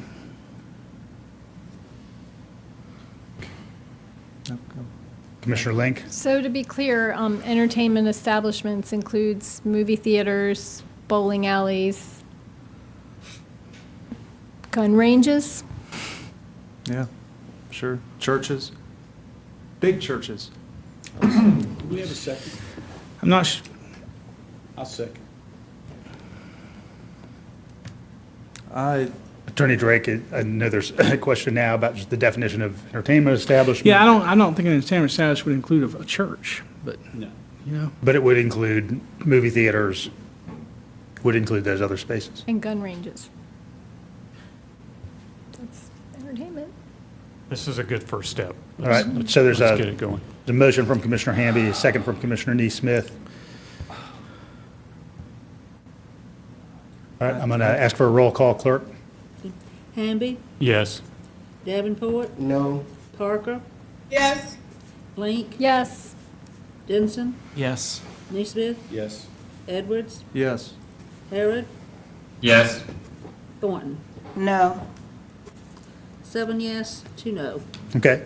Thank you, Madam Clerk. All right, we've divided the question, and we indicated that the second of two parts of the question were going to be about curfew. Any other input on interest in a curfew? Commissioner? I'm open to moving it to 9 p.m. I still strongly urge us, and I wish that our colleague Allison Wright was able to call in tonight, because she and I have been speaking a lot as well. I can't speak for her. She's not here. I miss her presence. I can say that. I miss her right now. And I'm glad to hear from Commissioner Harrod about doing everything we can at this moment to arrest the spread of this virus, to prevent what is happening now in Italy, where they are rationing ventilators. I've been getting emails all day long from ER doctors begging me to help, and it would be a disservice to them if I stood here today and did not push for this shelter-in-place policy, which has already been adopted across the nation. We've built in exceptions for people to deliver goods, for people to work in their car, to drive interstate. They can drive, they can walk in their neighborhood. We just want people to shelter in place. Our first policy that we just passed left a gaping hole for churches. Churches have been an epicenter of the outbreak. The synagogue in New Rochelle, which is now under complete lockdown, that city. That was the epicenter of the viral outbreak. So in keeping that in mind, I still beg my colleagues, please, let's push. Okay, we had 7. I'm fine. 9 o'clock. Just give me something, please. 9 p.m., shelter in place. We have plenty of exceptions for people to walk their dog or to run and walk to and from their house, to drive in their car, to deliver goods, to buy groceries, to go to the pharmacy, to visit relatives that are sick, to run emergency errands, which is highly discretionary, but we're doing something. We're sending a signal that this virus is important. Commissioner Davenport says we need to educate the public. That's what we can do with this shelter-in-place policy. Some folks call it a curfew. The modern terminology is shelter-in-place. And this policy was derived directly from our curfew shelter-in-place for youth and juveniles in this community. All we're doing is expanding it from juveniles to adults. I know that this virus can be asymptomatic inside your body for 2 weeks. You can feel perfectly healthy. and go all around the community, go to church thinking you're perfectly healthy. But you're infecting people with a highly contagious virus that has a much higher death rate than the flu. This ain't a bad flu. This ain't a hoax. And so please, I move that we adopt the 9 p.m. to 5 a.m. shelter in place with the established exceptions. Please. There's a motion on the floor. I'll second that. All right. Motion from Commissioner Edwards, second from Commissioner Harrod. Continued input from Commissioner Denson. Thank you, Mayor. And Commissioner Edwards, I completely appreciate and get what you're going at here. I just want to make sure that I do share some of the concerns that Commissioner Thornton brought up, that we're possibly greatly increasing the number of police interactions with, with a lot of our community who don't always have the best police interactions. And definitely I think it's very clear, and I've had conversations with a number of y'all today about how this would affect homeless populations, and Commissioner Thornton is right. I mean, there is no plan in place at all when it comes to a curfew and how that would affect the homeless population. And if we're being honest, we don't have anywhere for them to go, yet we're going to outlaw them not having where to go. Make an amendment. I'm open to it. Move to amend. I've been looking for a solution to this. Move to amend, not to enforce Commissioner it on the Denson has the homeless. floor. I want to hear from Commissioner Denson. And so, since he has the one of the floor. things I want to bring up, and then this particular, if we're doing a curfew from 9 p.m. to 5 a.m., it's not going to affect churches. Churches operate between 5 a.m. and 9 p.m. Churches operate between 5 a.m. and 7 p.m., most of them at least. Whenever I was in church, I was definitely there sometimes till 10 o'clock. My dad preached, but that's different. But it's not going to affect churches, this curfew. So, and that is, I just want to, we are all on the same side. I mean, we are all trying to take this seriously and have an effective policy that's going to cease the spread of this.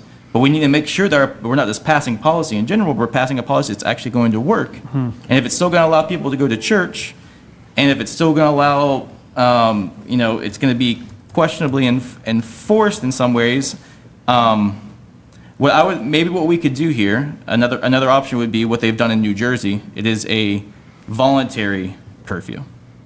They passed a resolution asking for this, but it's not being enforced by the police. It's not being enforced on homeless individuals who don't have anywhere to go. It is a voluntary, highly encouraged curfew that they actually, the language they had it in there was that they could actually knock it up to the next level, which it would be mandatory, but this time it's operating at a voluntary curfew. So I think that's another option we could possibly work with. Before making a motion, I'd like to hear from my colleagues on how they feel about that. Commissioner Link? I think that would be a good option. Before, even considering voting for a curfew, I'd like to hear from the chief himself on how our local officers would enforce a curfew. We have all these exemptions to it, to the point where is it even needed? I mean, I just don't understand why. I mean, it's not a nocturnal virus. Why would people going to and from wherever they want to go in the evening at night be any different from people going to and from wherever they need to go during the day, as long as they're not gathering in tightly enclosed spaces with larger groups of people? And I really think that the prohibition on gatherings of 10 people, and yeah, I would like to see it expanded beyond bars, restaurants, and places of entertainment, and I'm hoping that over the next 24 hours we have those discussions and can vote on something tomorrow, because I think that's where we can be really, really effective in preventing the spread, is preventing that contact, that face-to-face contact with people, and I would make the motion that we go ahead and impose a voluntary curfew. Go ahead and make a motion that we implement this curfew as worded with the amendments that Commissioner Edwards and Attorney Drake presented earlier, but call it a voluntary curfew. Send out a message to this community that, yes, you need to do whatever you can to limit contact with people. Don't go anywhere you don't need to go. but we're not going to be draconian about this. We're not going to implement essentially local martial law. And, you know, we haven't even heard from our police officers about how this would be enforced. I don't feel comfortable implementing something that it involves police enforcement without having heard from our officers. Now, Commissioner Parker has expressed interest. Thank you, Mr. Mayor. I would concur with Commissioners Link and Benson. I think that a lot of the safety measures that were be put in place through the item we already passed accomplish what this curfew would. I am also very concerned about what implementation of this curfew would look like between vulnerable populations. Which department would be, so I'd love to hear from them before we move to enforce on a strict basis. So I would also, as a good compromise, voluntary curfew. Commissioner Thornton. I'm glad that options are still out on the table, and I thank Commissioner Denson, because I had no idea. I was just going to vote no and call it a day. But there is an option out here that I can live with. There are too many questions, and the people who I think are going to be hurt the most, they're not going to know where to go to get answers from. I can live with a voluntary curfew or sheltering, what you said it was. I can live with that. But while we're living with it, we got to get some answers. We got to figure out how police are going to handle it. We take this time to do the education that Patrick is talking about, and we look at these shelters and these encampments and figure out how we can help these folk. They're the ones that are going to be spreading this virus, and it's going to come into your houses even though you locked yourselves up. Commissioner Davenport. Can you make Commissioner Dixon, can you make a substitute motion to do voluntary? Oh, I think that's what the motion that Melissa I'm sorry. Yeah, Link made and I- it has been I'd seconded. like to amend that to call it a voluntary shelter in place. Yeah. I mean, this is, curfew is very militant implications. We're not there yet, we might get there. So just so it's clear for the record and so that we can read this loud, what was formerly section 2I or 2CI, small I, curfew is replaced by voluntary shelter in place, and beginning at 7 p.m. on Tuesday, March 17th, and concluding at 5 a.m. on Tuesday, April 7th, unless otherwise extended. It shall be requested that any person not loiter, wander, stroll, or play in any public place within the territorial limits of Athens-Clarke County. Do you wish to just extend this to a 24-hour phenomenon, given that it's a request? I would be in favor. Okay, I'll agree to that. All right. That, again, it shall be requested that no person loiter, wander, stroll, or play in public places within the territorial limits of Athens-Clarke County, provided, however, that the other provisions of this section shall not apply, emergency errands and so forth. I think we've outlined that already. Yep. All right. Any other input? So I'll read that, Mr. Mayor. Okay. Voluntary shelter in place, beginning at 9 p.m. on Tuesday, March 17, 2020, and concluding at 5 a.m. on Tuesday, April 7, 2020. Unless otherwise extended, a voluntary shelter in place policy is hereby implemented, requesting that individuals not loiter, wander, stroll, or play in any public place within the territorial limits of Athens-Clarke County, Georgia, provided, however, that the provisions of this section do not apply in the following instances. And it's got all the exceptions. We changed the one to say that when a person is walking or running to or from their residence for recreational fitness purposes. Number 5 was changed to read that. I think that's a good first step as well. All right, I believe the motion was from Commissioner Link. The second one was from Commissioner Denson. Is that correct? Commissioner Parker? Oh, I apologize. Commissioner Parker made the second. All right, any other input? All right, Madam Clerk, could you do a roll call? Does that include the time? Is it time still 9 or It's a 7? 24/7. Took the time out. Yep.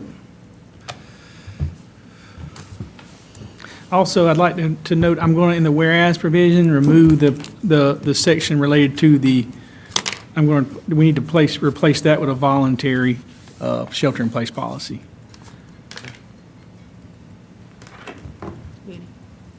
Link, Yes. Denson, Yes. Neesmith, Yes. Edwards, Yes. Harrod, Yes. Thornton, Yes. Hamby. Yes. Davenport, Yes. Parker, Yes. 9 yes, 0 no. All right, thank you, everybody. I know this has been challenging, but those are the times we are in. Appreciate everybody's patience and apologize if mine has not been the greatest. I have a request, we- Mr. Mayor, and that I'm is fixing to go print it out. We are going to need a motion to adjourn. Before we do that. Yes, oh yeah, we need to adopt the ordinance, Mr. Mayor, as a whole entire thing. Oh, okay. I apologize. You got a little carried yourself. Thank you. Commissioner Drake asked that, given that we divided the question and then looked at the two components, that we now adopt the ordinance in its totality.